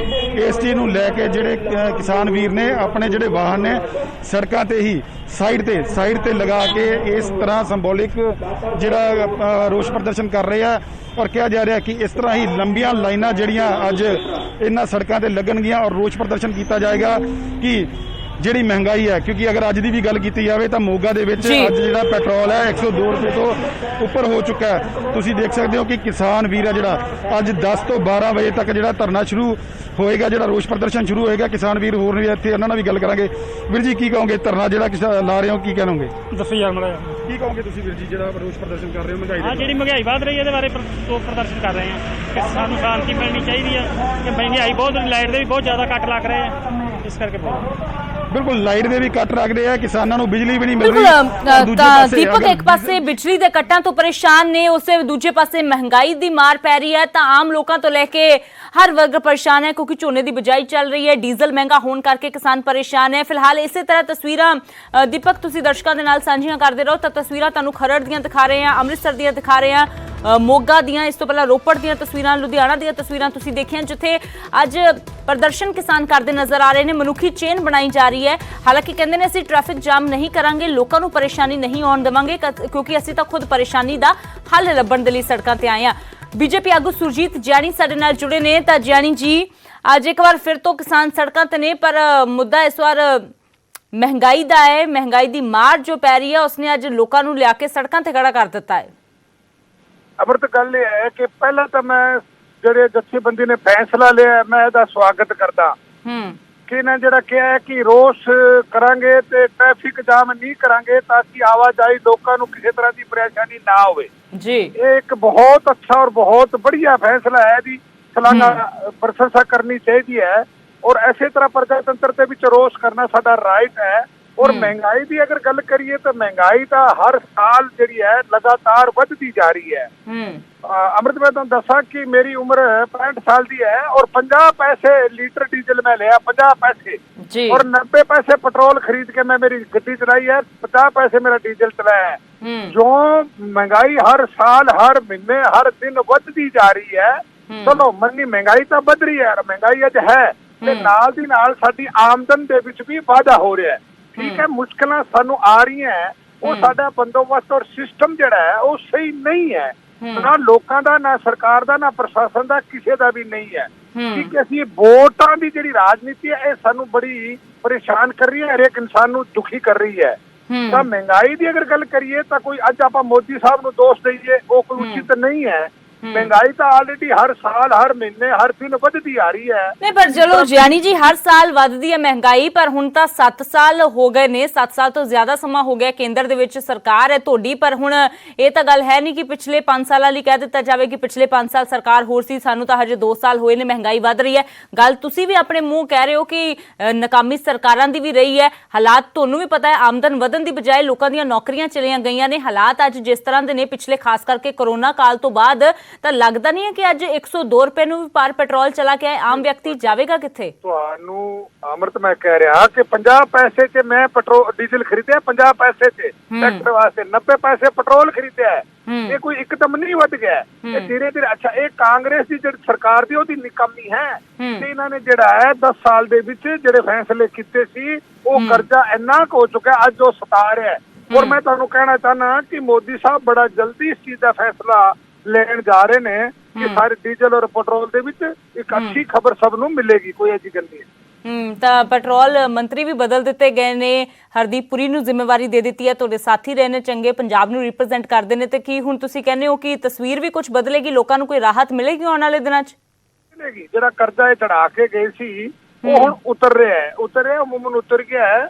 ਕੋਈ ਐਡੀ ਉਨੀ ਹੁਣ ਸਾਨੂੰ ਰਾਹਤ ਮਿਲੇਗੀ। ਇੱਕ ਕਾਂਗਰਸ ਦੀ ਜਿਹੜੀ 10 ਸਾਲ ਜਿਹੜੇ ਮਨਮੋਹਨ ਸਿੰਘ ਜੀ ਨੇ ਕੀਤਾ, ਇੱਕ ਮੈਂ ਦੱਸਣਾ ਚਾਹਨਾ, ਮਹਿੰਗਾਈ ਜ਼ਰੂਰ ਵਧੀ ਹੈ ਪਰ ਦੇਸ਼ ਦੇ ਵਿੱਚ ਡਿਵੈਲਪਮੈਂਟ ਵੀ ਹੋਈ ਹੈ। ਮੋਦੀ ਸਾਹਿਬ ਦੇ ਟਾਈਮ ਅਗਰ ਆਪਾਂ ਮਹਿੰਗਾਈ ਨੂੰ ਦੇਖਦੇ ਹਾਂ ਤਾਂ ਡਿਵੈਲਪਮੈਂਟ ਵੀ ਦੇਖਣੀ ਚਾਹੀਦੀ ਹੈ। ਮਨਮੋਹਨ ਸਿੰਘ ਦੀ ਜਦੋਂ ਸਰਕਾਰ ਸੀ, ਆਰਮੀ ਚੀਫ ਨੇ ਇੱਕ ਲੈਟਰ ਲਿਖਿਆ ਸੀ, ਉਹ ਤੁਹਾਡੇ ਮੀਡੀਆ ਦੇ ਵਿੱਚ ਵੀ ਸੀ। ਉਹਨਾਂ ਨੇ ਕਿਹਾ ਸੀ ਕਿ ਸਾਡੇ ਕੋਲ 6 ਦਿਨ ਦਾ ਐਮੀਨੇਸ਼ਨ ਹੈ, ਅਗਰ ਪਾਕਿਸਤਾਨ ਚਾਈਨਾ ਅਗਰ ਜੰਗ ਕਰ ਦਿੰਦੀ ਹੈ ਤਾਂ 7ਵੇਂ ਦਿਨ ਸਾਨੂੰ ਹੱਥ ਖੜੇ ਕਰਨੇ ਪੈ ਸਕਦੇ ਨੇ। ਠੀਕ ਹੈ, ਮਹਿੰਗਾਈ ਅਸੀਂ ਚੱਲ ਰਹੇ ਹਾਂ, ਪਰ ਸਾਡਾ ਦੇਸ਼ ਮਜ਼ਬੂਤ ਹੋਇਆ, ਵਿਕਾਸ ਹੋਇਆ, ਔਰ ਸਾਡੇ ਕੋਲ ਐਮੀਨੇਸ਼ਨ ਇਹਨਾਂ ਹੈ ਕਿ ਪਾਕਿਸਤਾਨ ਚਾਈਨਾ ਵਰਗੇ ਦੇਸ਼ ਸਾਡੇ ਵੱਲ ਹੀ ਦੇਖ ਨਹੀਂ ਸਕਦੇ। ਹੁਣ ਤਾਂ ਸੁਰਜੀਤ ਜਿਆਣੀ ਜੀ ਕਦੋਂ ਤੱਕ ਰਾਹਤ ਮਿਲੇਗੀ? ਥੋੜਾ ਇੱਕ ਆਈਡੀਆ ਦੇ ਦਿਓ। ਕਿਤੇ ਇਹ ਤਾਂ ਨਹੀਂ ਕਿ 7 ਸਾਲ ਤਾਂ ਹੋ ਗਏ ਨੇ, 10 ਸਾਲ ਦੇ ਕਰਜ਼ੇ ਦੀ ਤੁਸੀਂ ਗੱਲ ਕਰ ਰਹੇ ਹੋ, 10 ਸਾਲ ਦਾ ਕਰਜ਼ਾ ਲਾਉਂਦੇ ਆ ਕਿਤੇ 10 ਸਾਲ ਹੀ ਨਾ ਲੱਗ ਜਾਣ। ਮੈਡਮ ਦੇਖੋ ਗੱਲ ਕੀ ਹੈ ਕਿ ਆਪਾਂ ਕਾਂਗਰਸ ਔਰ ਮੋਦੀ ਸਾਹਿਬ ਦਾ ਦੇਖੀਏ ਤਾਂ ਦਿਨ ਰਾਤ ਦਾ ਅੰਦਰ ਹੈ।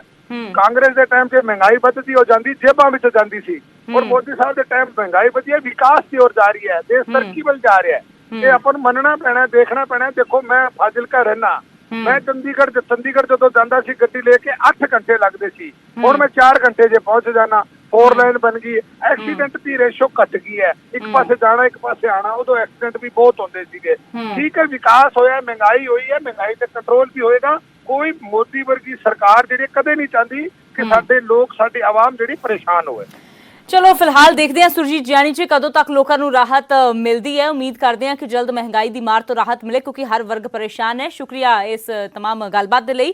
ਤਾਂ ਸੁਰਜੀਤ ਜਿਆਣੀ ਬੀਜੇਪੀ ਆਗੂ ਨੇ ਕਹਿ ਰਹੇ ਨੇ ਕਿ ਆਉਣ ਵਾਲੇ ਦਿਨਾਂ ਦੇ ਵਿੱਚ ਮਹਿੰਗਾਈ ਤੋਂ ਰਾਹਤ ਜੋ ਹੈ ਜਲਦ ਮਿਲੇਗੀ, ਪਰ ਇਸ ਗੱਲ ਨੂੰ ਡਿਨਾਈ ਨਹੀਂ ਕਰਦੇ ਕਿ ਮਹਿੰਗਾਈ ਵਧੀ ਹੈ, ਫਿਰ ਚਾਹੇ ਉਹ ਕੇਂਦਰ ਦੇ ਵਿੱਚ ਬੀਜੇਪੀ ਦੀ ਸਰਕਾਰ ਕਿਉਂ ਨਾ ਹੋਵੇ।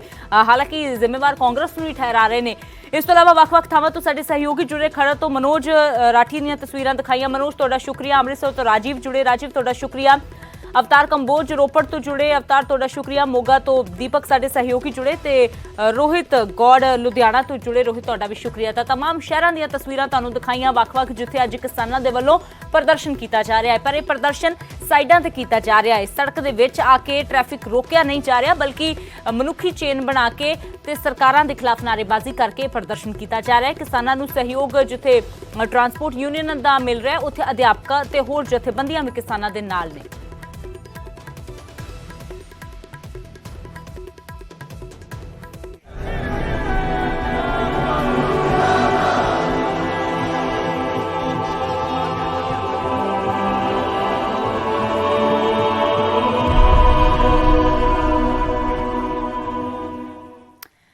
तो हुण गल करांगे हिमाचल के साबका मुख मंत्री वीरभद्र सिंह दी, जो इस फानी संसार नूं अलविदा कह गए ने। हिमाचल के 6 वार मुख मंत्री रहे, 9 वार विधायक रहे ते 5 वार सांसद रहे वीरभद्र सिंह ने 87 साल की उम्र के आखिरी साह लए ने। सवेरे 3:40 ते शिमला के IGMC दे विच उन्हां दा देहांत होया ते फिलहाल उन्हां दी जो मृतक देह है वो शिमला स्थित घर दे विच ही रखी गई है। ਉੱਥੇ ਉਹਨਾਂ ਦੇ ਅੰਤਿਮ ਦਰਸ਼ਨਾਂ ਦੇ ਲਈ ਵੱਡੀਆਂ ਹਸਤੀਆਂ ਪਹੁੰਚ ਰਹੀਆਂ ਨੇ। ਜੈਰਾਮ ਠਾਕੁਰ ਮੁੱਖ ਮੰਤਰੀ ਨੇ, ਜੋ ਹਿਮਾਚਲ ਦੇ ਜੈਰਾਮ ਠਾਕੁਰ ਸਣੇ ਕਈ ਹਸਤੀਆਂ ਉਹਨਾਂ ਦੇ ਅੰਤਿਮ ਦਰਸ਼ਨ ਕਰਨ ਦੇ ਲਈ ਪਹੁੰਚੀਆਂ। ਅੱਜ ਪੂਰਾ ਦਿਨ ਉਹਨਾਂ ਦੇ ਇੱਥੇ ਨਿਵਾਸ ਸਥਾਨ ਤੇ ਜੋ ਮ੍ਰਿਤਕ ਦੇਹ ਰੱਖੀ ਜਾਵੇਗੀ, ਉਸ ਤੋਂ ਬਾਅਦ ਕੱਲ ਰਿਜ ਮੈਦਾਨ ਦੇ ਵਿੱਚ ਅੰਤਿਮ ਦਰਸ਼ਨਾਂ ਦੇ ਲਈ ਮ੍ਰਿਤਕ ਦੇਹ ਰੱਖੀ ਜਾਵੇਗੀ ਤੇ ਪਰਸੋਂ ਵੀਰਭੱਦਰ ਸਿੰਘ ਦਾ ਪੂਰੇ ਸਰਕਾਰੀ ਸਨਮਾਨਾਂ ਦੇ ਨਾਲ ਅੰਤਿਮ ਸੰਸਕਾਰ ਕੀਤਾ ਜਾਵੇਗਾ। ਤਾਂ ਵੀਰਭੱਦਰ ਦੇ ਦੇਹਾਂਤ ਦੇ ਮੌਕੇ ਉਧਰ ਸਰਕਾਰ ਵੱਲੋਂ 3 ਦਿਨਾਂ ਦੇ ਸਰਕਾਰੀ ਸੋਗ ਦਾ ਐਲਾਨ ਕਰ ਦਿੱਤਾ ਗਿਆ ਹੈ।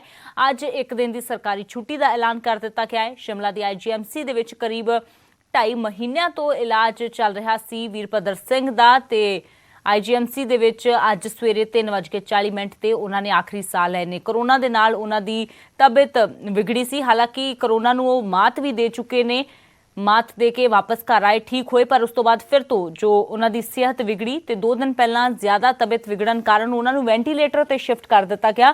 ਪਰ ਅੱਜ ਸਵੇਰੇ ਅਕਾਲ ਚਲਾਣਾ ਵੀਰਭੱਦਰ ਸਿੰਘ ਕਰ ਗਏ। ਤਾਂ ਰਾਜਾ ਸਾਹਿਬ ਜਿਨ੍ਹਾਂ ਨੂੰ ਕਿਹਾ ਜਾਂਦਾ ਹੈ ਸਿਆਸਤ ਦੇ ਰਾਜਾ, ਹਿਮਾਚਲ ਦੇ ਵਿੱਚ ਜਦੋਂ ਕਾਂਗਰਸ ਦਾ ਨਾਮ ਆਉਂਦਾ ਹੈ ਤਾਂ ਉਸ ਨੂੰ ਵੀਰਭੱਦਰ ਸਿੰਘ ਹੀ ਕਿਹਾ ਜਾਂਦਾ ਹੈ। ਜੈਰਾਮ ਠਾਕੁਰ ਜੋ ਹਿਮਾਚਲ ਦੇ ਮੌਜੂਦਾ ਮੁੱਖ ਮੰਤਰੀ ਨੇ, ਉਹਨਾਂ ਨੇ ਤਾਂ ਇਹ ਵੀ ਕਿਹਾ ਕਿ ਜੋ ਕਾਂਗਰਸ ਹੈ ਹਿਮਾਚਲ ਦੇ ਵਿੱਚ ਉਹ ਵੀਰਭੱਦਰ ਸਿੰਘ ਦੇ ਨਾਲ ਹੀ ਸੀ।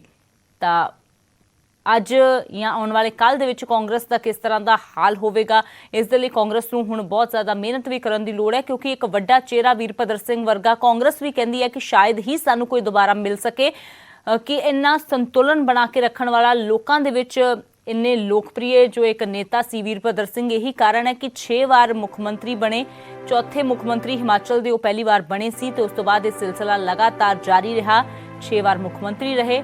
ਫਿਲਹਾਲ ਉਹ ਅਰਕੀ ਤੋਂ ਵਿਧਾਇਕ ਸੀ, ਸੋਲਨ ਦੇ ਅਰਕੀ ਤੋਂ ਵਿਧਾਇਕ ਸੀ ਤਾਂ ਵੀਰਭੱਦਰ ਸਿੰਘ ਦੇ ਅੰਤਿਮ ਦਰਸ਼ਨਾਂ ਦੇ ਲਈ ਜੋ ਸਿਆਸਤਦਾਨਾਂ ਦੇ ਆਉਣ ਦਾ ਸਿਲਸਿਲਾ ਜਾਰੀ ਹੈ। ਕਾਂਗਰਸ ਦੇ ਲੀਡਰ ਹੀ ਨਹੀਂ ਬਲਕਿ ਬੀਜੇਪੀ ਦੀ ਲੀਡਰਸ਼ਿਪ ਪਹੁੰਚ ਰਹੀ ਹੈ। ਤਸਵੀਰ ਜੋ ਦੂਜੀ ਤੁਹਾਨੂੰ ਦਿਖਾ ਰਹੇ ਹਾਂ, ਥੋੜੀ ਦੇਰ ਪਹਿਲਾਂ ਮੁੱਖ ਮੰਤਰੀ ਜੈਰਾਮ ਠਾकुर ਪਹੁੰਚੇ ਸੀ ਅੰਤਿਮ ਦਰਸ਼ਨਾਂ ਦੇ ਲਈ। ਅੰਤਿਮ ਦਰਸ਼ਨ ਕੀਤੇ, ਉਹਨਾਂ ਨੇ ਆਤਮਿਕ ਸ਼ਾਂਤੀ ਦੇ ਲਈ ਅਰਦਾਸ ਕੀਤੀ ਤੇ ਸ਼ਰਧਾਂਜਲੀ ਦਿੱਤੀ, ਆਖਰੀ ਵਿਦਾਈ ਦਿੱਤੀ ਵੀਰਭੱਦਰ ਸਿੰਘ ਨੂੰ। ਇਸ ਤੋਂ ਪਹਿਲਾਂ ਨਿਊਜ਼ 18 ਦੇ ਨਾਲ ਗੱਲ ਕਰਦਿਆਂ ਜੈਰਾਮ ਠਾकुर ਨੇ ਕਿਹਾ ਕਿ ਜਿਸ ਤਰੀਕੇ ਦੇ ਨਾਲ ਕੰਮ ਵੀਰਭੱਦਰ ਸਿੰਘ ਨੇ ਕੀਤਾ ਹੈ ਉਸ ਤੋਂ ਸਾਰਿਆਂ ਨੂੰ ਸਿੱਖਿਆ ਲੈਣ ਦੀ ਲੋੜ ਹੈ। ਉਹਨਾਂ ਦੇ ਕੀਤੇ ਕੰਮਾਂ ਦੀ ਅੱਜ ਵੀ ਸਰਾਹਨਾ ਕਰਦੇ ਨੇ ਅਤੇ ਨਾਲ ਹੀ ਜਿਹੜੀ ਅੱਜ ਦੀ ਯੰਗ ਲੀਡਰਸ਼ਿਪ ਹੈ ਉਸ ਨੂੰ ਪ੍ਰੇਰਨਾ ਲੈਣ ਦੀ ਵੀ ਸਲਾਹ ਦਿੰਦੇ ਨੇ ਵੀਰਭੱਦਰ ਸਿੰਘ ਤੋਂ। ਤੇ ਇਸ ਤੋਂ ਇਲਾਵਾ ਵੱਖ-ਵੱਖ ਸਿਆਸੀ ਹਸਤੀਆਂ ਦੇ ਵੱਲੋਂ ਟਵੀਟ ਕਰਕੇ ਸ਼ਰਧਾਂਜਲੀ ਦਿੱਤੀ ਗਈ ਹੈ। ਰਾਸ਼ਟਰਪਤੀ ਰਾਮਨਾਥ ਕੋਵਿੰਦ ਤੋਂ ਲੈ ਕੇ ਪ੍ਰਧਾਨ ਮੰਤਰੀ ਨਰਿੰਦਰ ਮੋਦੀ, ਵੱਖ-ਵੱਖ ਸੂਬਿਆਂ ਦੇ ਮੁੱਖ ਮੰਤਰੀ ਅਤੇ ਹੋਰ ਜੋ ਕਈ ਦਿੱਗਜ ਹਸਤੀਆਂ ਨੇ ਉਹਨਾਂ ਨੇ ਟਵੀਟ ਕਰਕੇ ਆਪਣੇ ਦੁੱਖ ਦਾ ਪ੍ਰਗਟਾਵਾ ਕੀਤਾ ਹੈ। ਵੀਰਭੱਦਰ ਸਿੰਘ ਦੀ ਆਤਮਾ ਦੀ ਸ਼ਾਂਤੀ ਦੇ ਲਈ ਅਰਦਾਸ ਉਹਨਾਂ ਦੇ ਵੱਲੋਂ ਕੀਤੀ ਗਈ ਹੈ।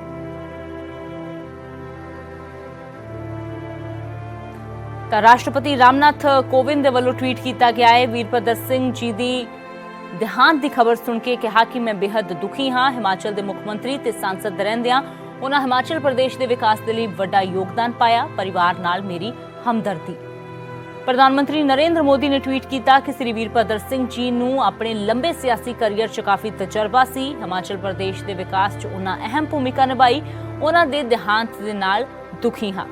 ਗ੍ਰਹਿ ਮੰਤਰੀ ਅਮਿਤ ਸ਼ਾਹ ਨੇ ਟਵੀਟ ਕੀਤਾ ਕਿ ਹਿਮਾਚਲ ਪ੍ਰਦੇਸ਼ ਦੇ ਸਾਬਕਾ ਮੁੱਖ ਮੰਤਰੀ ਵੀਰਭੱਦਰ ਸਿੰਘ ਜੀ ਦੇ ਦੇਹਾਂਤ ਦਾ ਦੁਖਦ ਸਮਾਚਾਰ ਮਿਲਿਆ।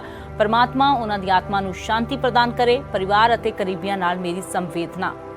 ਰਾਹੁਲ ਗਾਂਧੀ ਨੇ ਟਵੀਟ ਕੀਤਾ ਕਿ ਵੀਰਭੱਦਰ ਸਿੰਘ ਜੀ ਸਹੀ ਮਾਇਨਿਆਂ 'ਚ ਮਿਹਨਤੀ ਅਤੇ ਵਫਾਦਾਰ ਨੇਤਾ ਸੀ।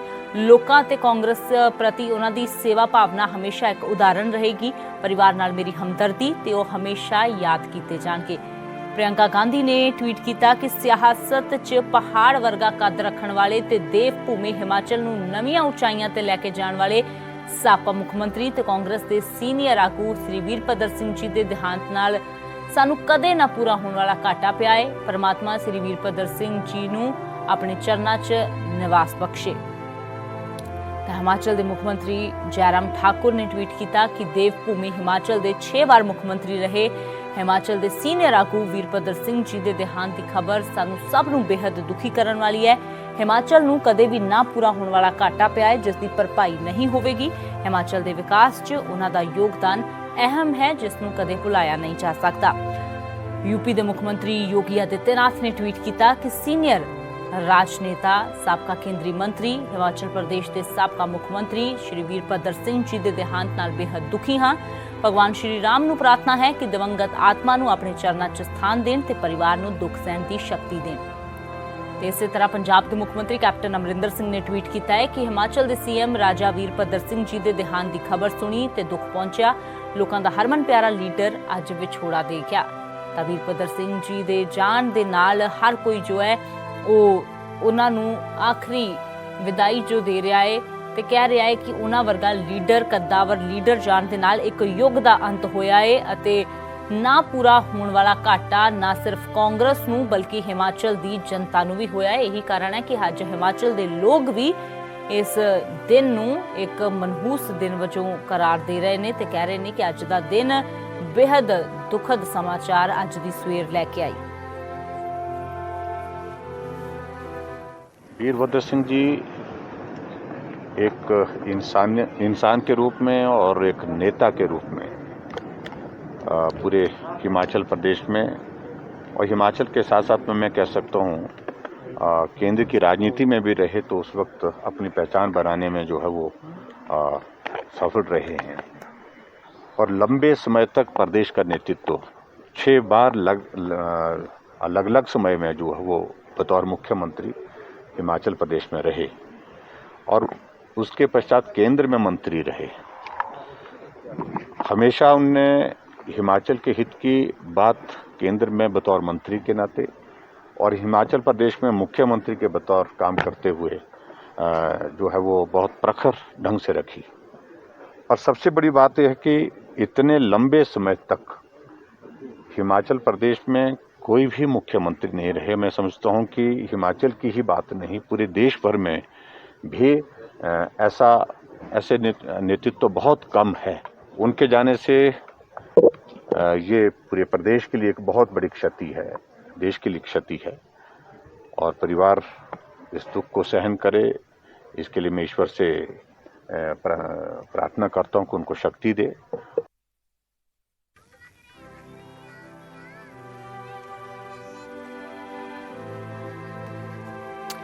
तो फिलहाल रणबीर साडे सहयोगी शिमला तो ज्यादा जानकारी लिए जुड़े ने।